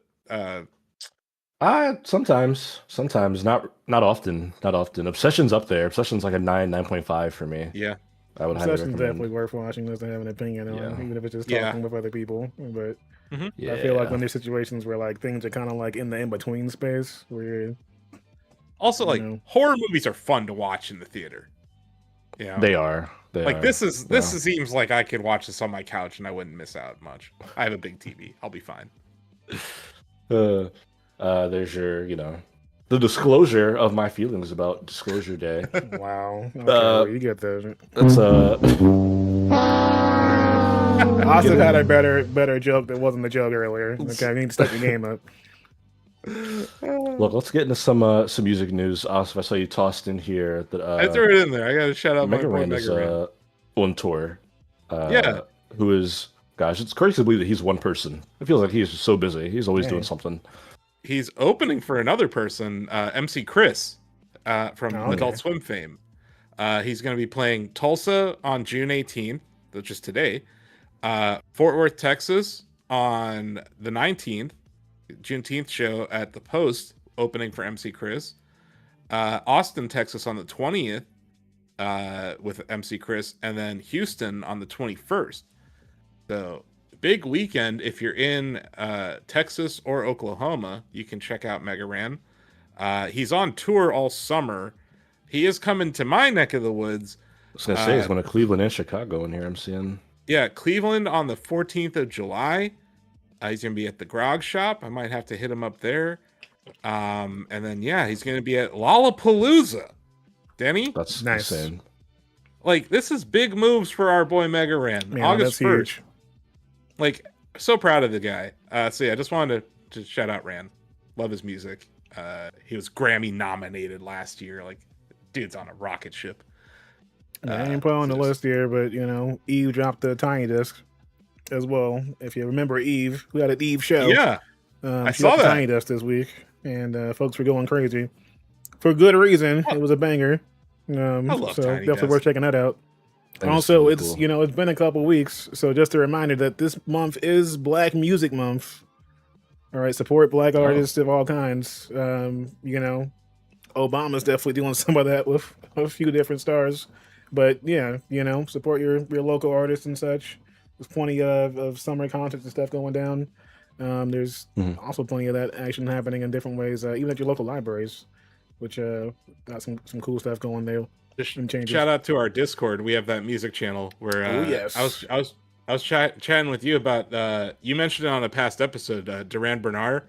Oh yeah, What you're calling your album of the year. I gave it a listen, Denny. It's awesome. yeah. He's got the nice. jams. Just shout out. Like Duran's also, I find him interesting because he's also he's trying to get into the comedy scene too. So he's been doing like stand up and improv and that kind of thing.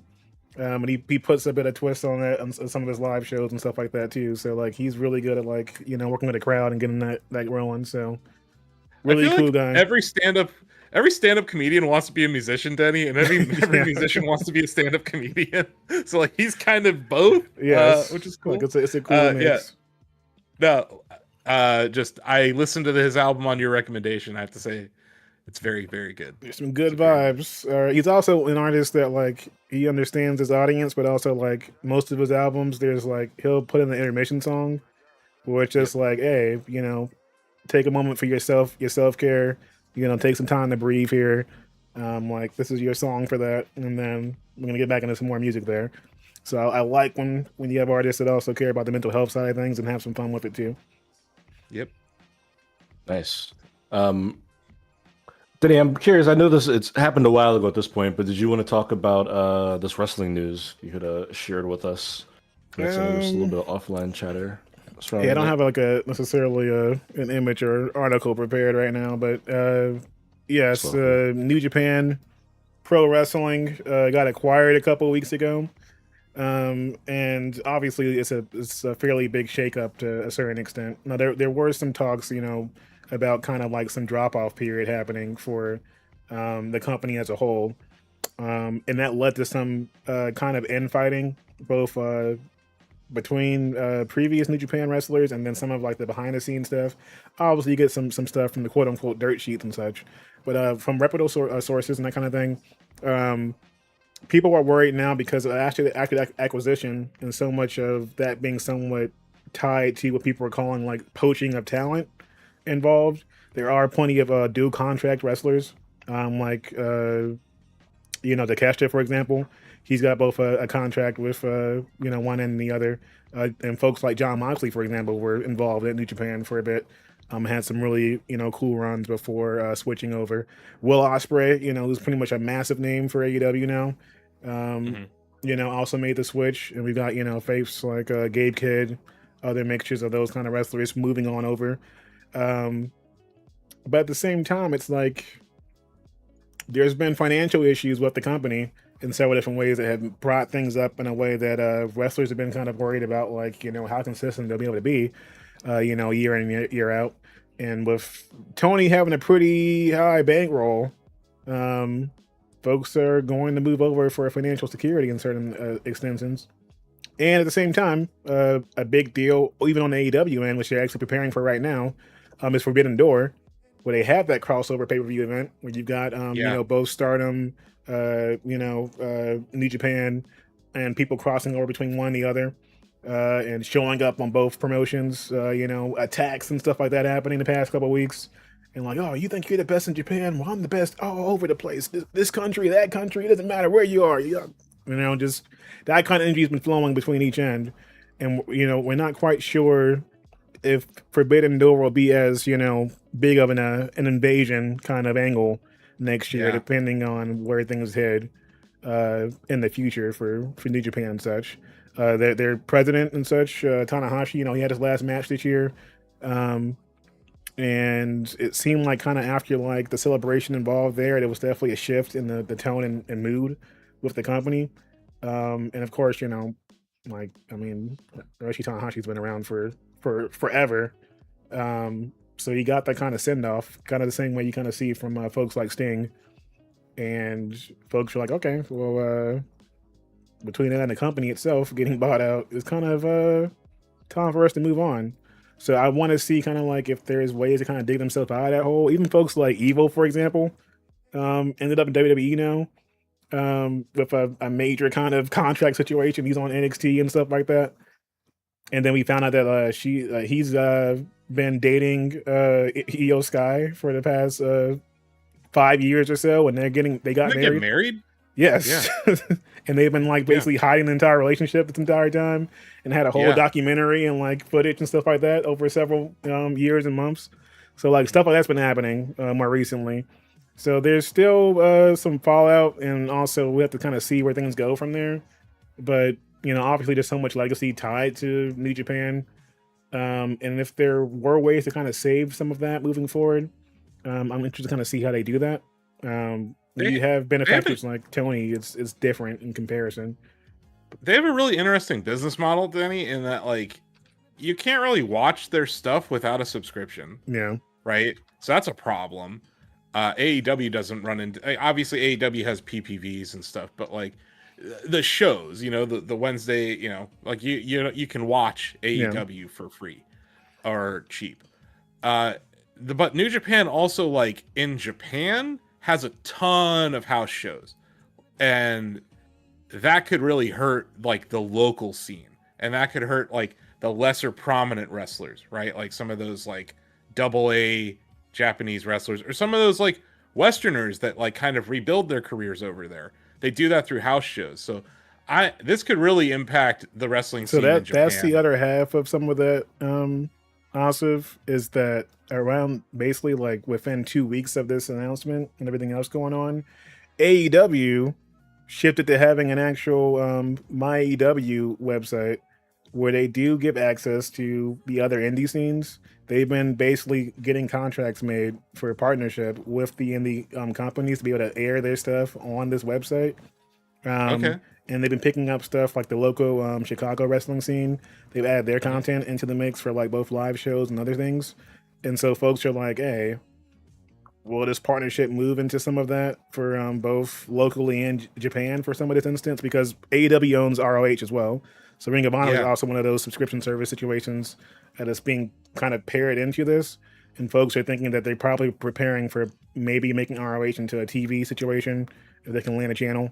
But they've been testing the water with some of that with some of the European scenes and other local scenes here. And I think that there might be some lead-in happening where, like, even if it's a temporary partnership situation with New Japan for a lead-in like Forbidden Door, where you got a pay-per-view you guys are both trying to share revenue from, we might see them kind of test that a bit over the next couple of months to see if it's actually sustainable or not. But you're right. Like, it's rough when you got the subscription model listing happening and they're like, hey guys, subscribe for this, and then like, subscribe for who though? Like, who? Yeah, how much talent is left there for us to actually want to see in this situation when they're popping up on AEW TVs? And I think you're seeing it with TNA now, how WWE is siphoning off the best TNA people is in TNA. like, that would be the one that I will break down at some point, because they've had a massive drop off from they signed a deal with AMC and the actual channel, which I'm not thinking wrestling when I think AMC, but hey, it's happening on also one of the worst evenings where it happened too. But they've lost a ton of talent over there right now, and there's rumors even this week of WWE preparing for some mass layoffs on that end too, a second time around. So it's gonna get ugly, it looks like, but you can keep pointing up ones, I guess, for Roman Reigns and his whole thank you, his White House visit the other day. Not my tribal chief. A mess, but anyway. Yes. In conclusion, fuck TKO. Anyway. Yeah, I can agree with that one. Here you go. Indeed, you're right. Might have a story that makes you less upset, Asif. Please. James Harden got arrested on a misdemeanor charge of gun possession recently. That's the most court action he's seen in June in years. Yeah. But maybe he's better at shooting that than the fucking basketball. But look, you got hundreds of millions of dollars, right? And you're hanging out with your boys or whatever. Don't carry the illegal gun. Maybe don't do that. You can tell that he's hanging around the wrong people for the wrong periods of time. Like, no one's looking out for this man. He's a grown ass man, but still, like, his crew was clearly not. This guy's first team NBA strip club attendee. Like, this guy is just a douche. Like, I cannot stand this man. He played garbage basketball this season. Like, this idea that we're going to give him hundreds of millions of dollars. Did you watch his playoff run? This guy is such trash. And like, Kenny Atkinson, you don't want to fire him, Donovan. Let him handle the ball. You got Donovan Mitchell on the team. You're like, let's give it to fucking James Harden at clutch time in the Eastern Conference Finals. And then he does this. And now we're going to fucking re-sign him. This is the most Cleveland fucking shit ever if we actually re-sign this man. This is a perfect out for any reasonable management team. This is your out. Like, think about what they did to Ja Morant. I think they might re-sign him, one, because they probably have a little sunk cost fallacy going on because they traded Darius Garland to get him. If you trade Garland and then you let the guy you traded for him walk the same year, then you just kind of got rid of Darius Garland. Was a fan favorite. Yeah, like, we love Garland in Cleveland. He was drafted by us. And oh, by the way, he could have D'd up Brunson better than this jaboofer. Like, did you see the skates that Jalen Brunson was putting him on? And did you see Mike Brown in the postgame say, we knew James Harden was bad at basketball, so bad at defense, so we were literally running fucking screens to ISO him against Brunson? And He told Kenny Atkinson that during the series. And they're just like, yeah, let's keep running this. Like, if the Cavs sign James Harden after this nonsense, it is GM malpractice. Like, this is just ridiculous. But yeah, I hate this guy. I was furious when we traded for him. Like, it was a terrible trade. You're right. There is a sunk cost fallacy, but sometimes just take the L. Like, I don't think you have to, like, oh, we have to sign him down. Like, why? I don't see how you bring him back. You know, like you said, when Mike Brown said, "Hey, like we knew what the weak link was, and we we're going to keep attacking him every game," that was the strategy. And he didn't play any better.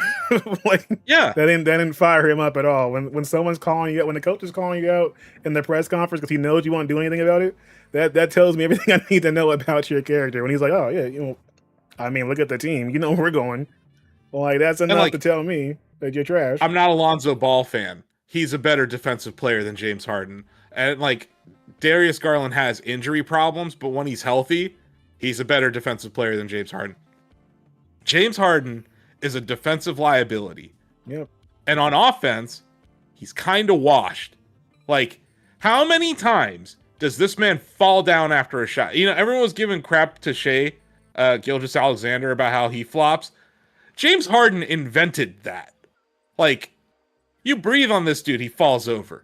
And then when you fall over, every time you're taking a terrible three, on the other side of the court, it's 4-on-5.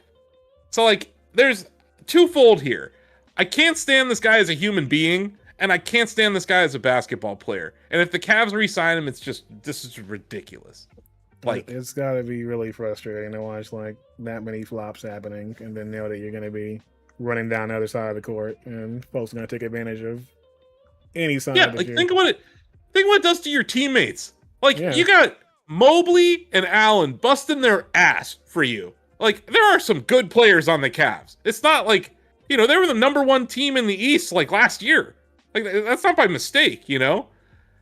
And then like, what does it do for the morale when, you know, they're watching the tape back and you can clearly see what's happening every single time, and the coach is like, "All right, well, you guys did well, but we got." How many lazy bounce passes can this man? Like, what is this? What is this narrative that James Harden is a good point guard in 2026? Like, where did that come from? He's not good at distributing the ball. He fucking throws these. He throws these lazy ass lob passes when he's stuck in the post. Like, the worst bounce passes I've seen from a professional basketball player this year, all were from James Harden. I don't know if you guys saw on my Twitter. I know you did, Donovan. Every time he turned over the ball during the Knicks series, I would just tweet out how many turnovers he had in the game, because this was just ridiculous. So it's like, he's not just this arrest, but like, you have to be insane to think he's a good basketball player or that he deserves hundreds of millions of dollars in 2026. Like, why? Like, I just don't get it. Anyway. Yeah. This is gonna be an exciting offseason. I agree. I agree. Gosh. Like, I don't know. It's frustrating, man. Like, that is frustrating. Look, I'll fold in our next story because we're also talking about a point guard here.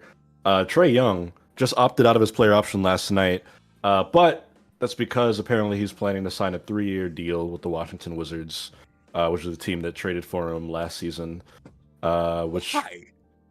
Which you know, for him, I guess because they're gonna give him a bag. I mean, Trae Young's gonna take all the money he can get. Like, go play for a good team. Like, the Wizards suck.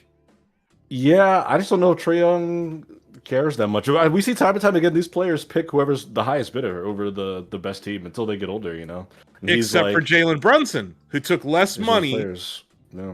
He took less money to go to New York so that they could afford to get him his boys and cat, right? Like, yeah. Well, he went there, and then his extension, he took like a decreased amount when they were trying to build up that roster. But like, come on, my point is, Asif, you know that Brunson and Trae, they're not the same, bro. I agree. I agree. But like, Trae Young could go play for a team where he might actually make the playoffs.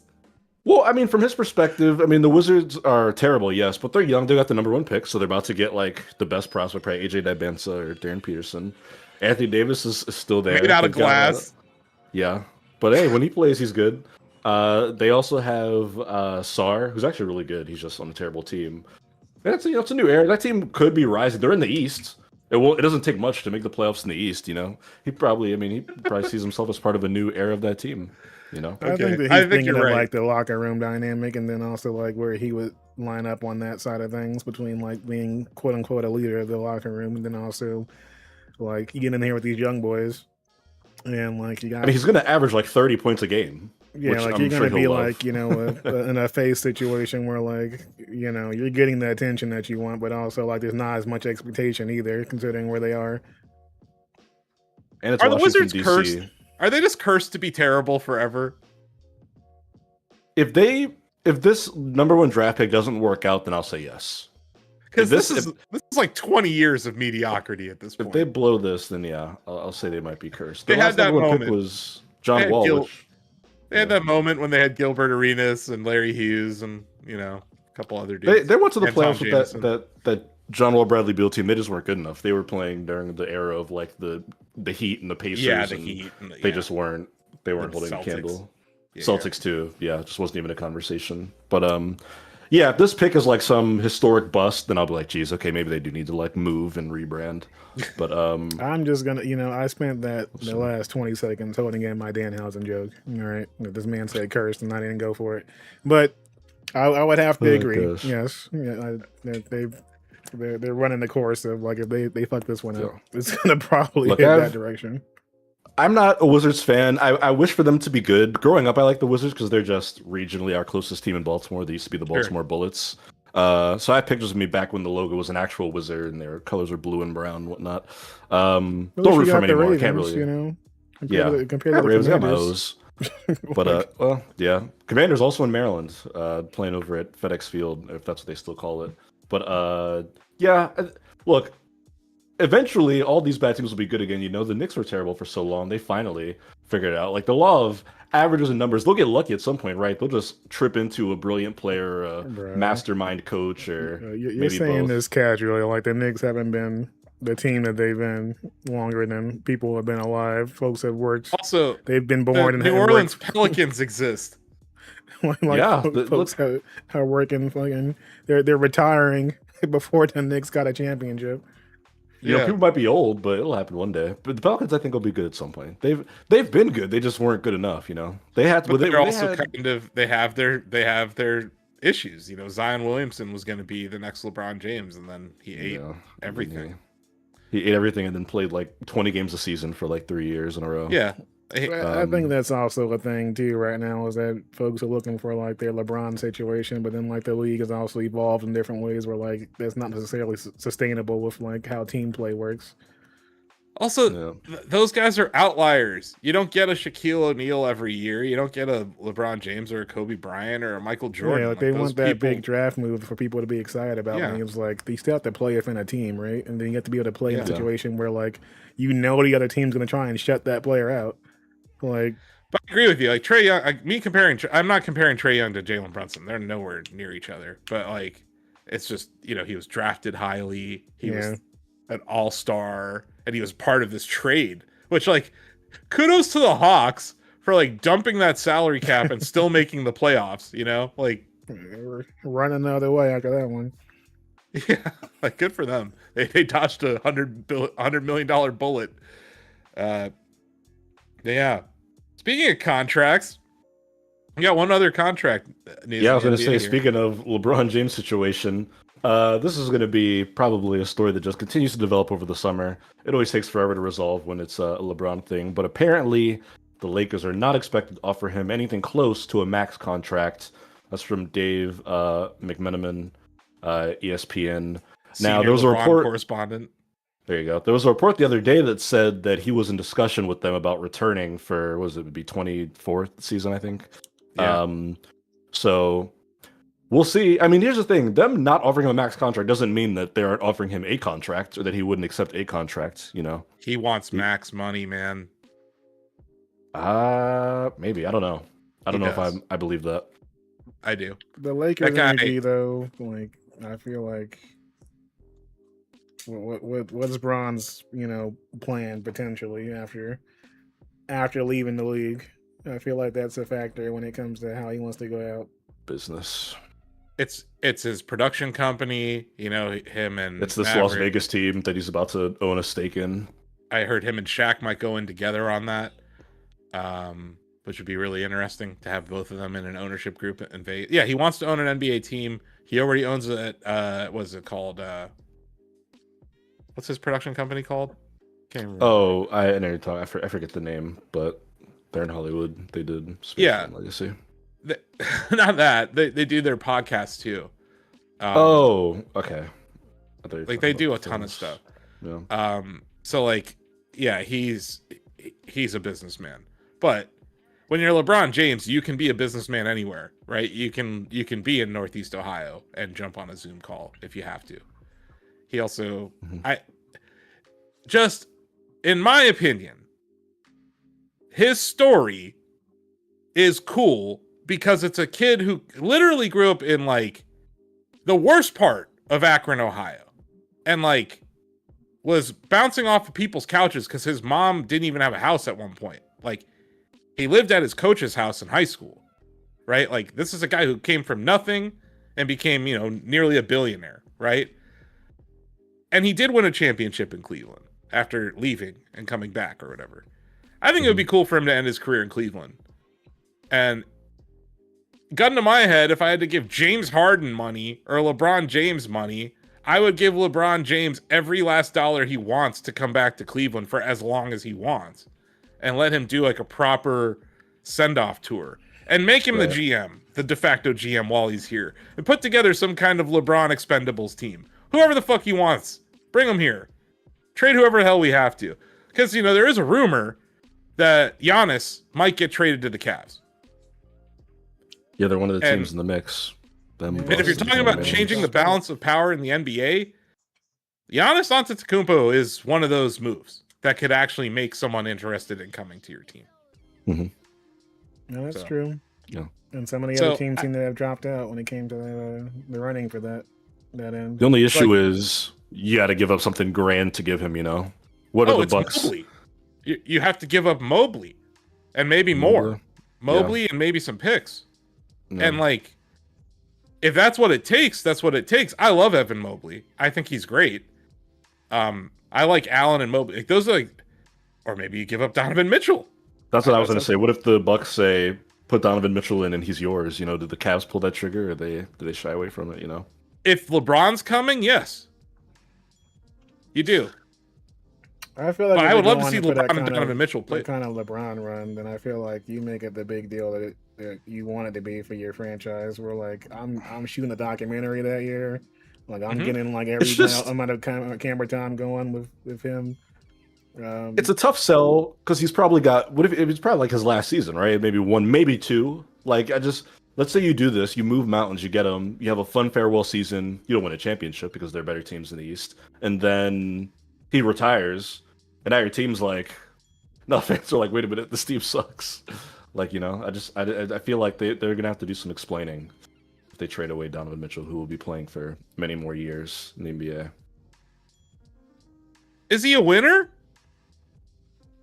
Sure, he's a great player. I mean, don't you like Donovan Mitchell? He's the best player on your team. Well, I mean, he was kind of solid. He's been shaking in the back and forth in the dark. After seeing that Harden play, that it might have him thinking different things now. He's on a hunt for LeBron like Gollum right now, just hoping that. I'm telling you, man. Like, I think it's the right ending to this story. I think LeBron. It would be a great narrative story. I would love it for LeBron. I love it as a neutral fan of basketball. But as a long-term move, if I was in the front office, I'd be like, what does our team look like 2 years from now? And I'd be shaken by like it's not going to look good. I mean, I can agree with that. Yeah, like you're going to get fired in 3 years. Yeah, what does this look like 2 years from now? Like you're going to get that high moment, where you're selling season tickets and such, and people are showing up. You traded Darius Garland for James Harden. And you're worried about signing LeBron James affecting your fucking job. Are you serious? Are you fucking serious right now? You're the fucking president of basketball operations for the Cleveland Cavaliers, and you're worried about losing your job for signing LeBron James. You think that is the risk to your job? Are you out of your fucking mind? It would be, it could be. Well, you got a point there. What's your clip? Look, it's just the way these front office people think. There's a lot that's going to go into it. I mean, they will consider the LeBron story, but they're going to consider everything else too. There's going to be a lot into it. And who knows what LeBron wants to do? That's the mystery thing. He's very quiet on this whole thing. He has not been like, yeah, I want to finish my story here. I want to go somewhere else. He's been like super tight-lipped. I mean, that's just smart business.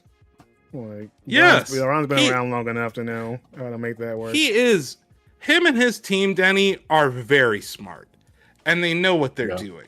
But also, they are a bunch of boys from Northeast Ohio. Like, they are. That's where they met. That's where they grew up. That's where their coach is from. That's where their high school is. That's where his school that he built for underprivileged kids is. Mm-hmm. Like, the I Promise school is in Akron. He has this mansion in Akron. His mom still lives there. Like, it's a full circle moment. That guy has to retire in the 23 jersey in Cleveland. Like, it just has to happen that way. I'm sorry. It's the... Going to Golden State? Really? Do you think they're going to beat Wemby if he goes to Golden State? No, but boy, would they have some fun games on that farewell tour. Yeah. They'd be the most expensive tickets all year long. Every Golden State Warriors away game would look like the Game 7 of the finals for a year. Did you see the Lakers game in Cleveland this year? I did. It was jumping. They were chanting and everything. Did you see him actually tear up? Like, they played this video for him. This, like, thank you video. Like, I've been to a lot of Cavs games, guys. I've been to Cavs games with LeBron James in the arena. Like, there are home court advantages, right? Uh-huh. When you're in your hometown and, like, people fuck with you, I will say this about LeBron James. He didn't win the NBA Finals in 2018. 2018 LeBron James was Super Saiyan LeBron James. He played 82 games. He was hitting all those game-winning shots in the playoffs. He carried a donkey of a team to the NBA Finals, and then J.R. Smith forgot what the score was. But, like, it was peak LeBron James. And, like, I've never heard, and I know there's other places that are super loud.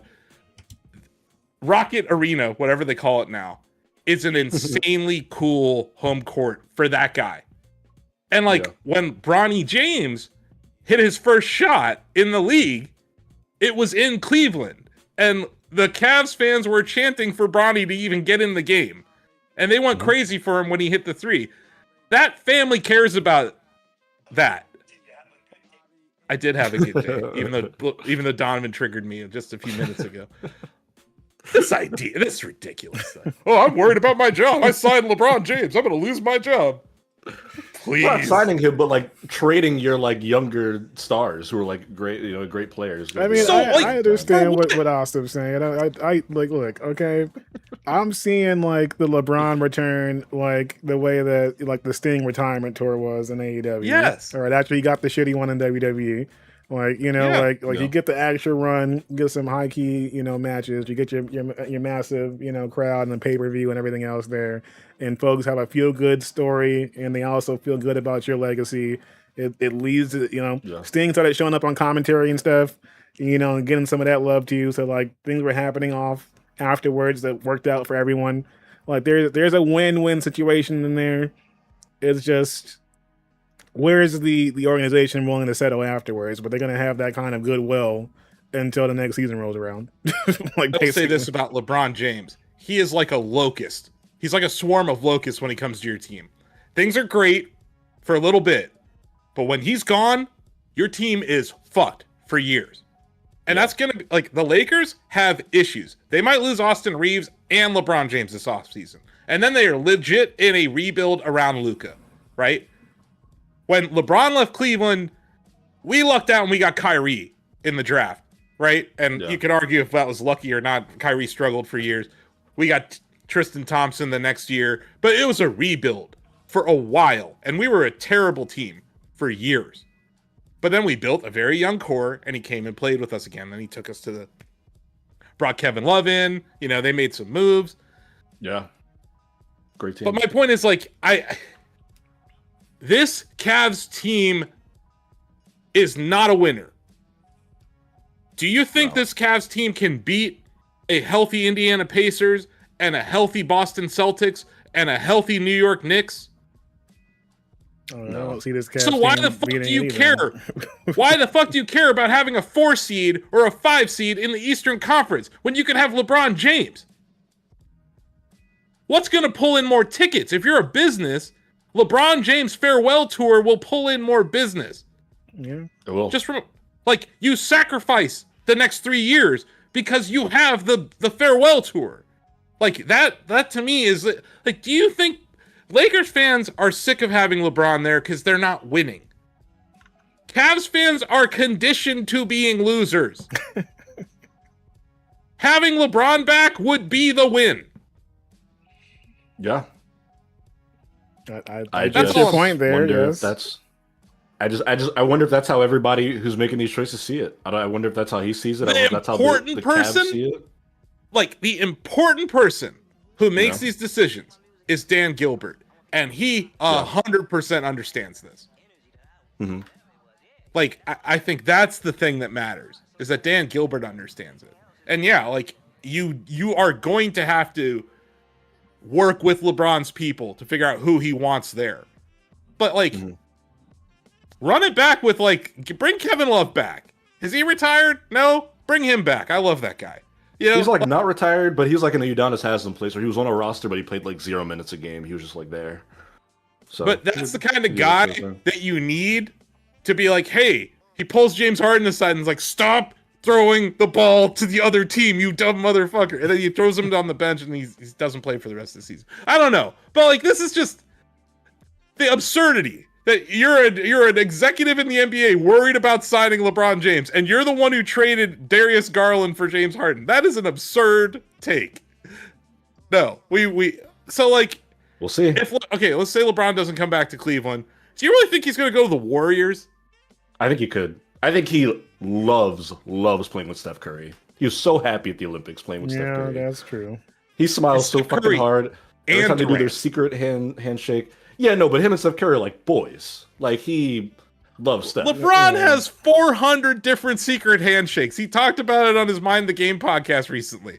Like, that dude has handshakes with everyone. And, you know, I agree. He does play well with Steph Curry. It was really cool seeing them in the Olympics together. But Durant was also on that team. Yeah, but I don't think he cares about playing with KD in the NBA. That's whatever. The way he talks about getting to play with Steph, it's like he's, like, living a dream. I just wouldn't be surprised if he was like, it's my last year. Fuck it. I've had my legacy. This would just be fun. I love Steph. We've played in short Olympic stints. We get a whole season. It'll just be fun. Maybe they'll probably get one more piece to put with them, one more old guy, and they would just have that, and he'd still be 45-minute flight away from LA in the private jet. It just seems like it could be doable. And the Warriors don't give a fuck. They're gonna do whatever Steph wants because he's the president of that team. Yeah, that or he just goes back to LA, which I think is also still in play here. I think there's a chance he takes whatever.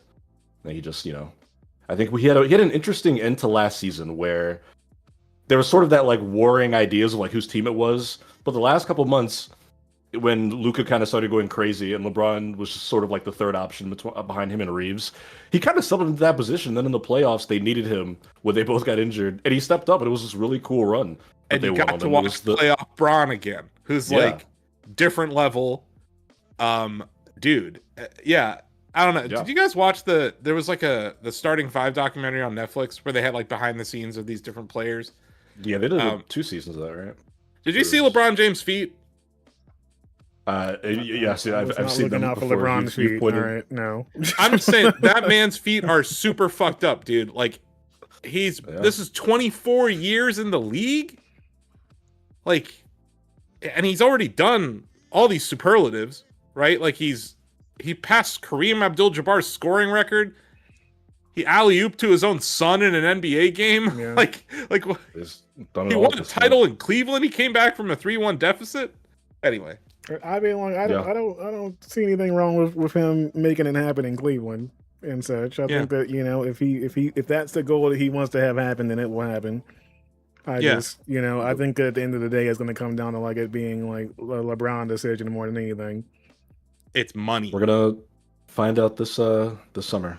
He's We're not going far to take away. 15 mil to come back. No way. That's a $50 million a year guy.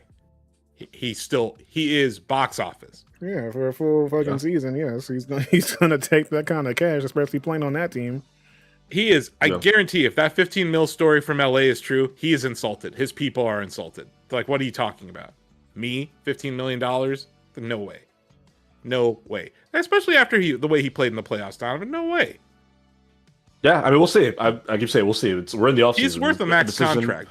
He's worth a max contract, in my opinion. Yeah, we will find out an outcome within a month or two here, and Yeah. we'll revisit. There is another sports story I want to talk about real quick before we get to our trailer reaction and wrap up here. The World Cup's happening. The biggest sporting event in the world, happening on that 4-year schedule. Still in the group stage right now. We haven't got to the full bracket yet. We're still waiting to see who's going to actually make it to the proper tournament, who's going to get grooped, as they call it. But we've already had some kind of early iconic moments. Messi had a hat trick for Argentina, who won the World Cup in 2022. Yeah, 2022. USA plays Australia tomorrow, which that'll be funny. We actually had a 4-goal game, which I think is like the best start USA's ever had in a World Cup or something ridiculous. But it's back. I'm not a big soccer person, but I love all the world events, the Olympics, FIBA. So I've been paying attention to the World Cup a bit here.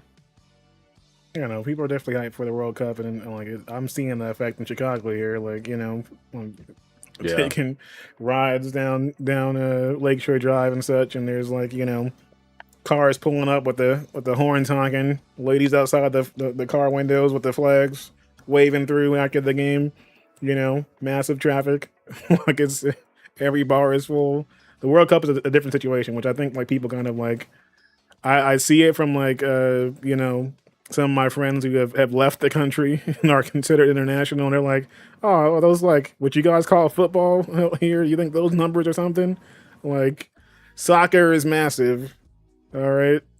Like I feel like the perspective for the American crowd and how they think that football, baseball, basketball, and everything else here is like are just the biggest games, the biggest moments, etc. Like it's a whole other level for when you get into soccer and stuff like that, where like you are. When they say you rep a country, you rep a country. The way like they are getting tattoos and everything else in between, like putting things up. So yes, I saw some highlights from this the other day. And I'm like, not just this game, but some other ones, and like the dedication for fans and like everything else outside of it, it's insane at times. To see any kind of way and shape and form. I had some funny like I got to see some funny posts and stuff like that from the past week from like folks from like the Sweden team and so many others who were making their first visits to Chicago and just like losing their minds over like regular shit here, just going full blown tourist. Like, oh, we stopped by this Giordano's place and they put their pizza is stuffed. What is this? Like, what kind of sorcery? There's pepperoni in the middle. Japanese people discovering Texas Roadhouse.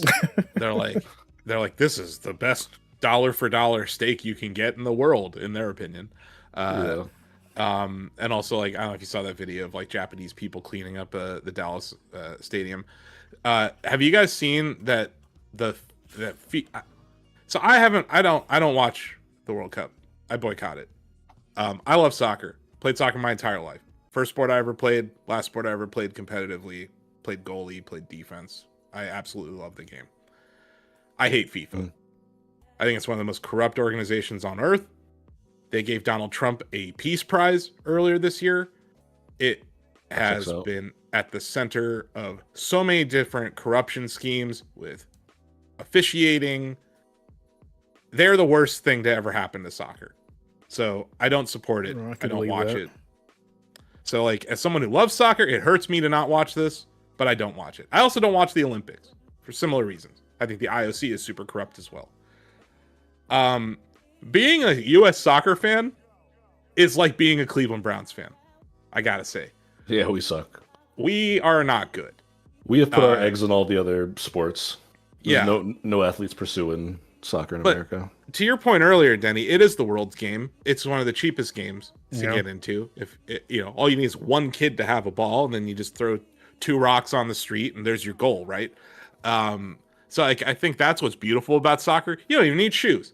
You can play soccer without shoes, right? Like you need cleats in American football. You need like all sorts of gear to play hockey or whatever. Like soccer, what I think makes soccer so special, and what makes this even special, is you have guys that come from nothing that can become superstars in whatever country. So I love stories like that. But yeah, and it sucks because this is like highest level of competition. But yeah, I boycott it. I don't watch the Olympics and I don't watch the World Cup, which sucks because I love sports. But I literally will not support FIFA. What I think is interesting about FIFA, talk about how much power they have. They had NFL stadiums take the naming rights off of them. They did all the stadiums. I watched it, and they were playing in MetLife Stadium, obviously, which is the Giants and Jets Stadium. You mean it was like New Jersey Stadium? Yeah, it was like New York, New Jersey Stadium, and I was like, it was like the meme where the guy's like, I know that ain't who I think it is. When they were zooming out, and I could see the New Jersey and New York skylines, I was like, I know that's not the arena I think it is right now. They had AT&T Stadium renamed in Dallas, Denny. They had GEHA Stadium in Kansas City renamed. I've seen the power, so many... but also they forced the NFL stadiums to put grass in all of these stadiums, Denny. So this whole we can't have grass in our stadiums things. It's like, well, but for money we will. The NFLPA needs to figure that out. Get that for your players. Especially MetLife. You think about how many people's knees have been blown out on that garbage ass turf in MetLife. Like, you can do it, you just choose not to. And like people are arguing, well, it's summertime, it's easier to maintain grass than in winter, and I get that. But like, you're billion-dollar companies, you can afford this. Yeah, we're not gonna pretend that can't be done. Yeah, for player safety in the NFL. Exactly, like when you're seeing so many like reported injuries and stuff happening, and it's conveniently happening the way it is, and you're like, a lot of this spring training and such, and then ACLs tearing. Yeah, so I'm happy I think Messi's one of the greatest players of all time. So like for him to hit a hat trick, that's a huge deal. Taking his record back after it was broken like the same day. Yeah, like that's cool. I'm seeing like I'm consuming it through social media basically, Denny. Like I'm seeing people's clips and funny things that have happened, memes that are coming out of it. Shout out to all those people on IG who like pre-record themselves with different flags, so every time a team wins, they post themselves with that flag. Like I don't know if you've seen that. Funny. But yeah, like it is the world's game. It's a big deal, but yeah, it is. It's just cool to see the actual people involved in a way that like it brings people together. Obviously, there's the toxic parts where people are angry and drunk, but like it just being such a situation where like some folks are kind of like born into a freaking team at this point. Like it's such a cultural thing too. Like it's a cultural thing, right? Like different teams, different nations have different songs that they sing. Like I love the singing during soccer games or soccer matches. Like, it's all really cool. But yeah, I have problems with FIFA. All right, we're gonna get ready to wrap things up here, but first we have to do a trailer reaction. Yeah, it was in our Spidey. headline. I've been. We got a new trailer on purpose. We have to say bye bye. We have to say bye bye to YouTube. Went to farewell to YouTube because of the copyright gods, but we're gonna watch the new trailer for Spider-Man: Brand New Day, which I've also been dodging. I also haven't watched this, and I love Spooderman. Yeah, I'm looking forward to this. Tickets just went on sale. They cleverly released a new trailer for the new trailer for new Tickets Day, but yeah, we're gonna get this pulled up here and we're gonna do a live little watch. It says that we're still live on the YouTube. Yeah, I'm waiting for it to go down. It gave me an error message, so let's keep an eye out. Yeah, it says we're.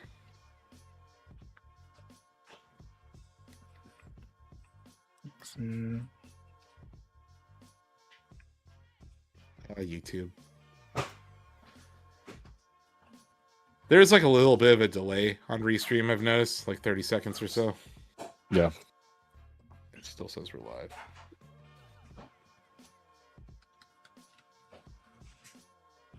All right. I have summoned the trailer. I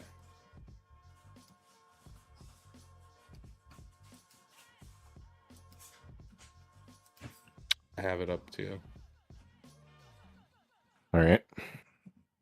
Yeah, it's still saying looking live good. for me. That's why I'm Yeah, we're live on YouTube. restream, please. I think it's a real error this time. I might have to go to the actual restream site. Let's see here.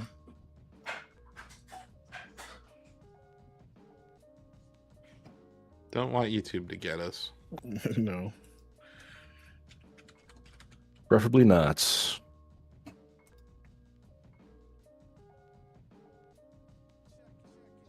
Yeah, I'm trying to see if I can pull up the site end. Since OBS is giving me issues.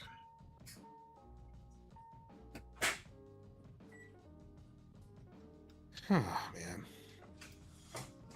Oh, I'm glad you got that James Harden ran out. You finally got it out of been me. holding that one in.